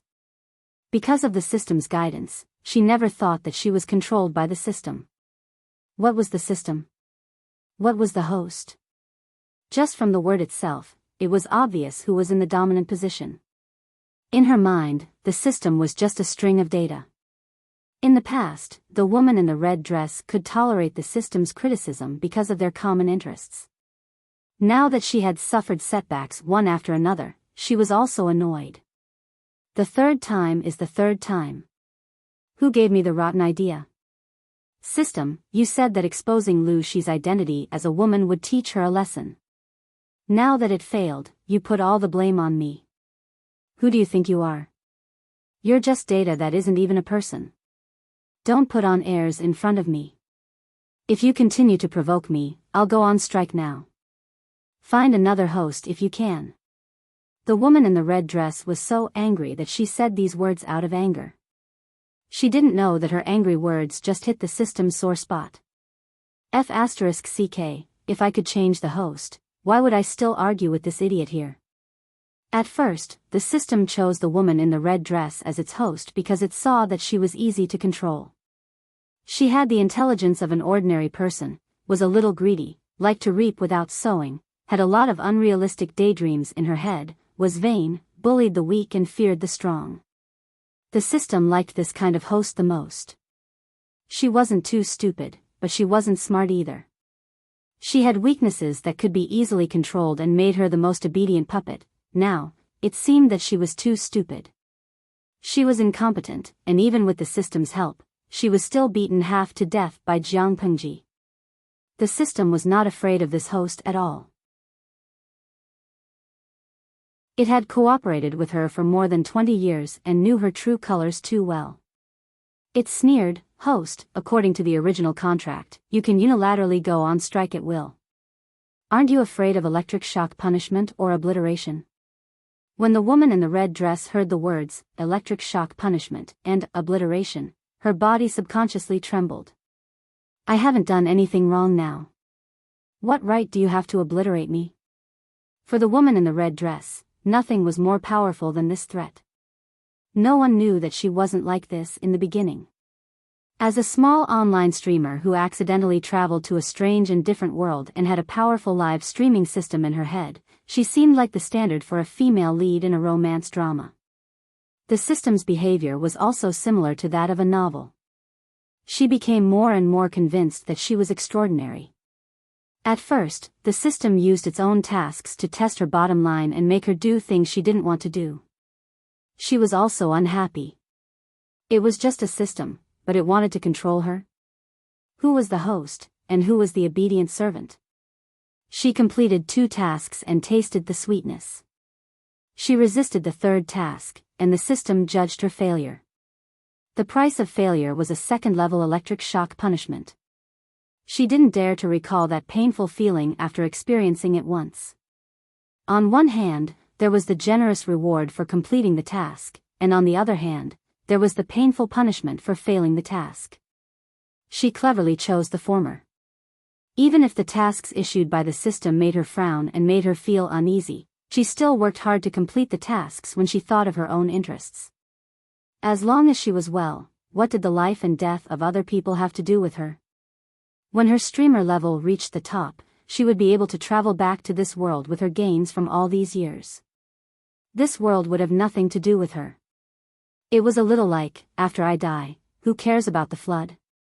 As long as her interests were not harmed, the life and death of others had nothing to do with her. The system said darkly, "Host, do you need me to remind you how many popularity points you owe me now?"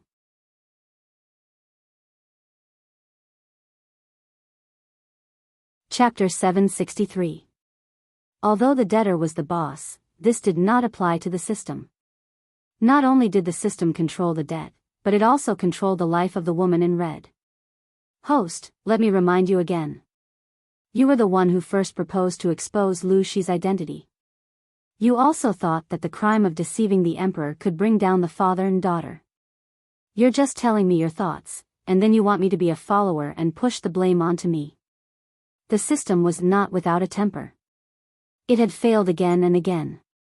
This had already worn out the system's patience with the woman in red. However, Jiang Pengji had bound the system to the body of the woman in red. As long as Jiang Pengji did not release the woman, the system would not be free at all, let alone find a new host. Before Jiang Pengji kicked the bucket, the system could only pinch its nose and bind itself to the foolish host, cleaning up after her mess. The woman in red's face was flushed. It was not from embarrassment, but from anger. She did not know much about politics. How would she know that deceiving the emperor was not a serious crime?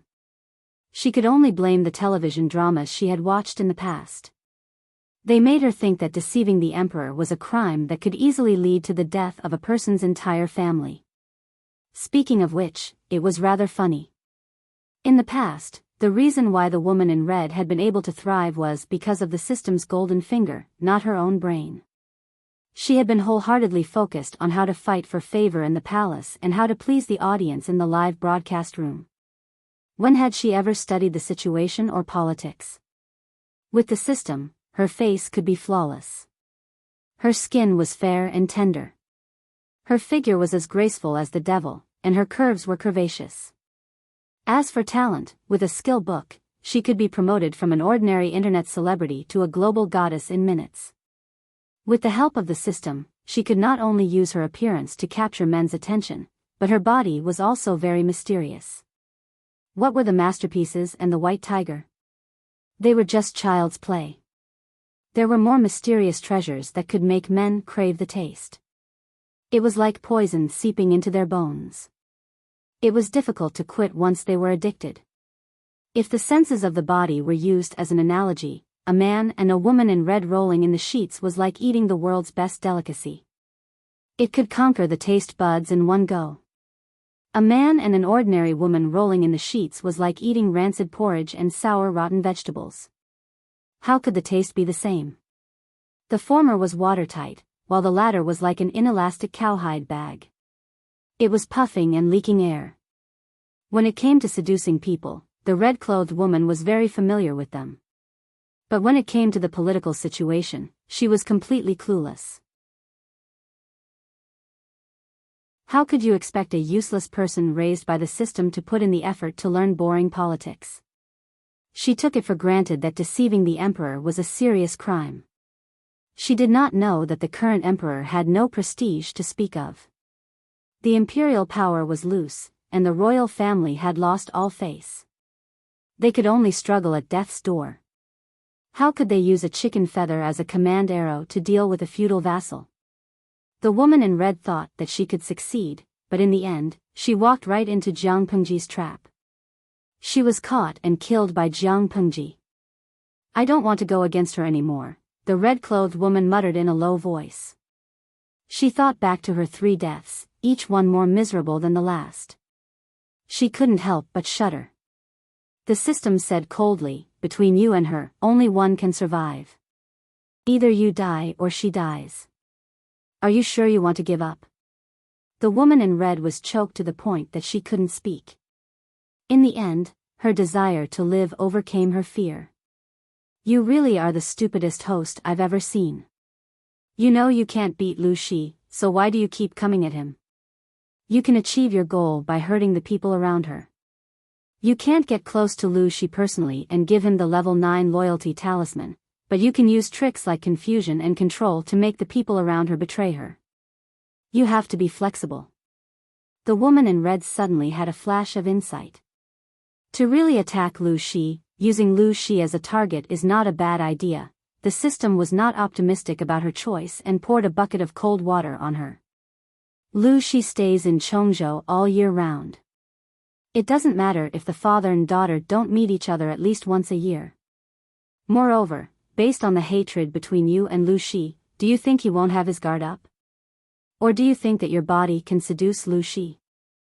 To put it mildly, when Lu Shi faced the woman in the red dress, he would be lucky if he didn't vomit, let alone attack the city. Then who should I choose? The woman in red mumbled softly and began to analyze. Currently, among Lu Shi's subordinates, only a few can get close to her and gain her trust. Meng Han, Li Yun, Dian Yan, Yang Si, Feng Zhen. Meng Han and Dian Yan are too ugly. According to Gu Min's memory, Yang Si is a smart and self-disciplined person. Only Li Yun and Feng Zhen are left. Based on looks, she would definitely choose Li Yun. He was a handsome white horse with unparalleled waist strength, a real high-quality fresh meat. It was said that he was a virgin and would be easy to control. However, considering Li Yun's wariness as a martial artist and the fact that women were not allowed in the military camp, it would be difficult for her to sneak in. After a round of elimination, it seemed that only Feng Zhen was left. Feng Zhen is a beauty. To put it bluntly, he's a lecher. He's a good choice. Although she disliked the weak body of a scholar, he was the most suitable. At that moment, the system reminded her mercilessly, "Host, if you still want to revive, make the decision to revive as soon as possible. Otherwise, if you wait for those people outside to cremate your corpse and then want to reconstruct your body, I'm afraid it will be impossible without tens of billions of popularity points." The woman in red's face paled and she immediately said, "Of course I want to revive. 2 billion popularity points, no bargaining." The woman in red's face was almost unsightly. 2 billion. Reviving would increase the price? The system explained, the amount of popularity points used for reviving is determined by the degree of damage to the corpse. The smaller the damage, the smaller the cost. Your corpse. Lu Shi was more ruthless, more thorough than dismemberment. The degree of damage is greater, so the cost is also higher. The woman in red waved her hand weakly. 2 billion it is. As the saying goes, when you have too much debt, you don't need to worry. She was already carrying a debt of 2 billion, so adding another 2 billion wouldn't hurt. Anyway, it would be paid in installments. Based on her popularity in the streaming room, she would be able to clear her debt after a few years of hard work.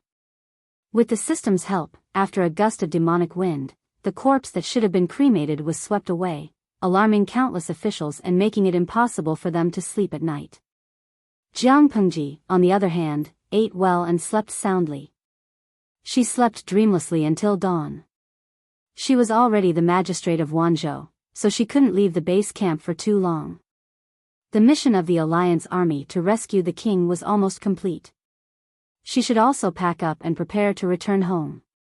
As for whether Prince Changshu, who had already proclaimed himself emperor, would make a comeback after the Alliance army left, it had nothing to do with her. "Why is my lord free to come out today?" Feng Zhen raised his sleeves to cover his yawn. 2 drops of tears squeezed out of the corners of his eyes. He had cultivated too late last night, so he didn't have enough sleep. Jiang Pengji said gloomily, "This time, your lord came to rescue the king for only 3 things. First, to be the official magistrate of Wanzhou. Second, to make some money by selling the method of making flashing bricks. Third, to see if the other side is tight and to poach some people. So far, the first 2 things have been done well. I came out with empty pockets, but when I go back, my pockets are full. But there's only one person, Qi Kuang." "Sure, you're slacking." Feng Zhen was speechless. He had almost forgotten about this matter. However, he couldn't be said to be slacking. Even Chi Kuang, who was the only remaining person, had been roped in by him.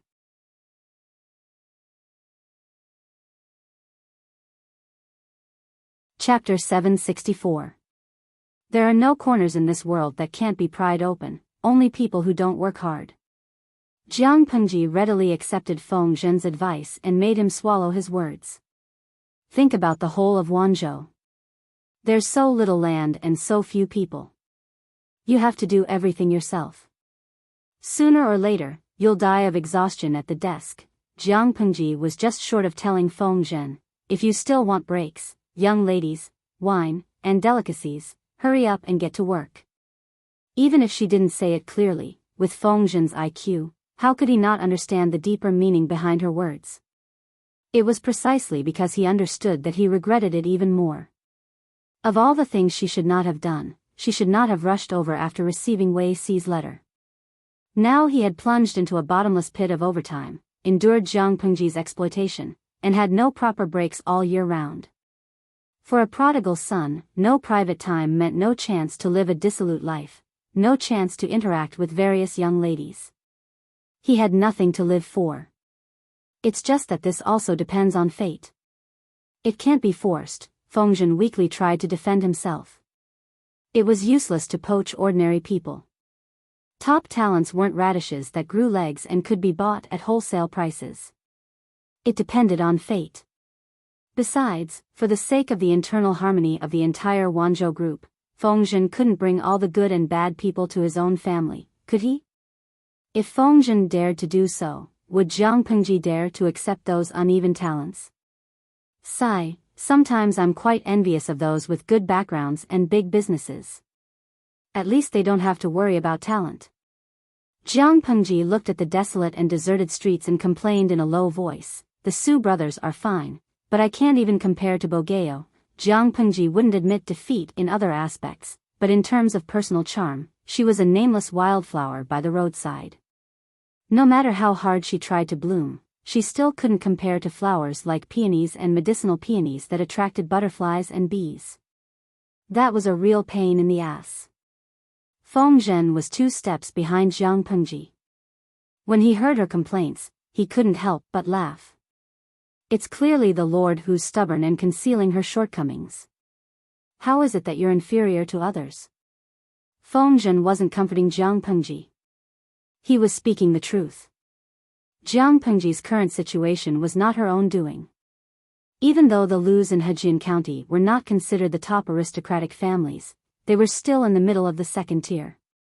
With a father like Lu Shi, who laid a solid foundation for the next generation, Jiang Pengji's resources and advantages were far more abundant than she had imagined. As long as Jiang Pengji was willing to reveal Lu Shi's name, borrow the power of the Lus, and use the resources at hand, would there be a shortage of talents? He might not be able to surpass the Su brothers, but he was more than capable of defeating Huang Song. In this era, wasn't it all about relying on one's father and one's ancestors? His lord held a few powerful trump cards in her hands, but she refused to show them. What else could she do? If she didn't show these trump cards and show her foundation, she naturally wouldn't be able to attract enough attention. As a result, the scholars in the world didn't know much about her. The scholars couldn't see the slightest bit of hope in her to display their skills and ambitions. Which fool would take the initiative to join her?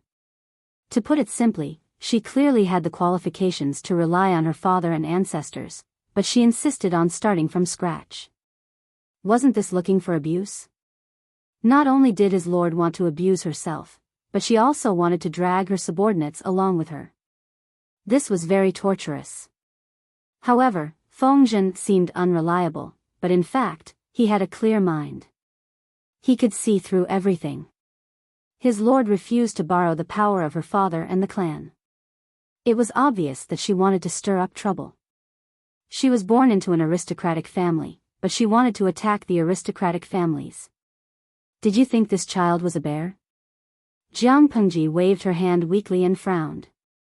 I know what you want to say. Since this is the path I chose, I will finish climbing it even if I have to kneel down. It's very difficult for me to do it alone. Don't I still have you guys? In short, I'm short of people now. Go and poach them for me. After talking for a long time, the topic still went back to the original topic.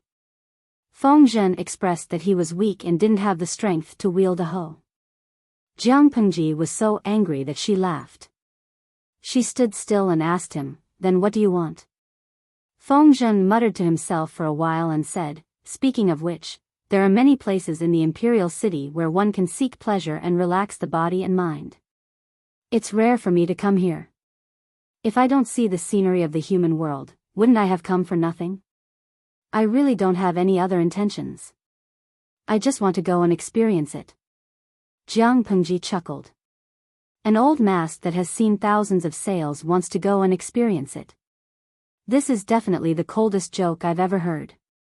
If she didn't let him go, Feng Zhen was obviously saying, "I already have a choice, but if you don't let me go and have some fun, I'll slack off." Jiang Pengji's molars were itching to see this. If she let him go, who knew if Feng Zhen would enjoy himself so much that he forgot to go back home? The two of them confronted each other on the street, attracting the attention of many people. They had no choice but to stare at them. Who asked them to attract too much attention? Jiang Pengji was dressed in female clothing, but she was taller than all the men on the street. Her aura was 2.8 meters tall, and even the naughty children who passed by trembled with fear. Feng Zhen was dressed in a green scholarly robe. He did look a little tasteful, but he looked like he had a weak kidney. He looked indecent. The two of them confronted each other on the street. The people who didn't know what was going on were curious. "My lord, please allow it. The time and place have already been decided. If you don't go, the talent will grow wings and fly away." Feng Zhen was acting like a troublemaker. What else could Jiang Pengji do? Act first and report later? You've grown up. Fine, then let's go together. Otherwise, you'll have to coax him over and make me pick a time to meet him. Feng Zhen responded subconsciously. Looking at his lord's slender and tall figure, he suddenly froze on the spot. "My lord, are you going to go dressed like this?" In the past, he didn't know that Jiang Pengji was a woman. He was still trying to abstain from hanshi powder. The two of them often went to drink in secret, cultivating a revolutionary friendship. It's different now. "My lord, you're a woman. It's not appropriate to go to the red light district, is it?" Jiang Pengji replied, "If I don't go, who's going to foot the bill for you? If you're detained there, don't mention my name." Feng Zhen secretly touched his shriveled money pouch. He clicked his tongue. After Jiang Pengji became rich, she never mistreated her own people in terms of salary. But she couldn't stop Feng Zhen from spending. Naturally, he was from the Moonshine clan. He actually wanted to trick the other person into paying the bill. Feng Zhen muttered, "I keep feeling a little weird." Not only did he feel weird, but the receptionist also felt that the two of them were weird. It didn't seem like the male master brought his concubine out for a romantic experience. Whose concubine's aura was so terrifying? It didn't seem like the male master brought his wife out for a romantic experience. Whose wife would be more familiar with the brothel than her husband? It was more like, a valiant mother brought her untamed son out for a romantic experience. But, you're tuning into the A Romantic Tales YouTube channel. Don't forget to subscribe and join us on this journey to catch the most captivating stories.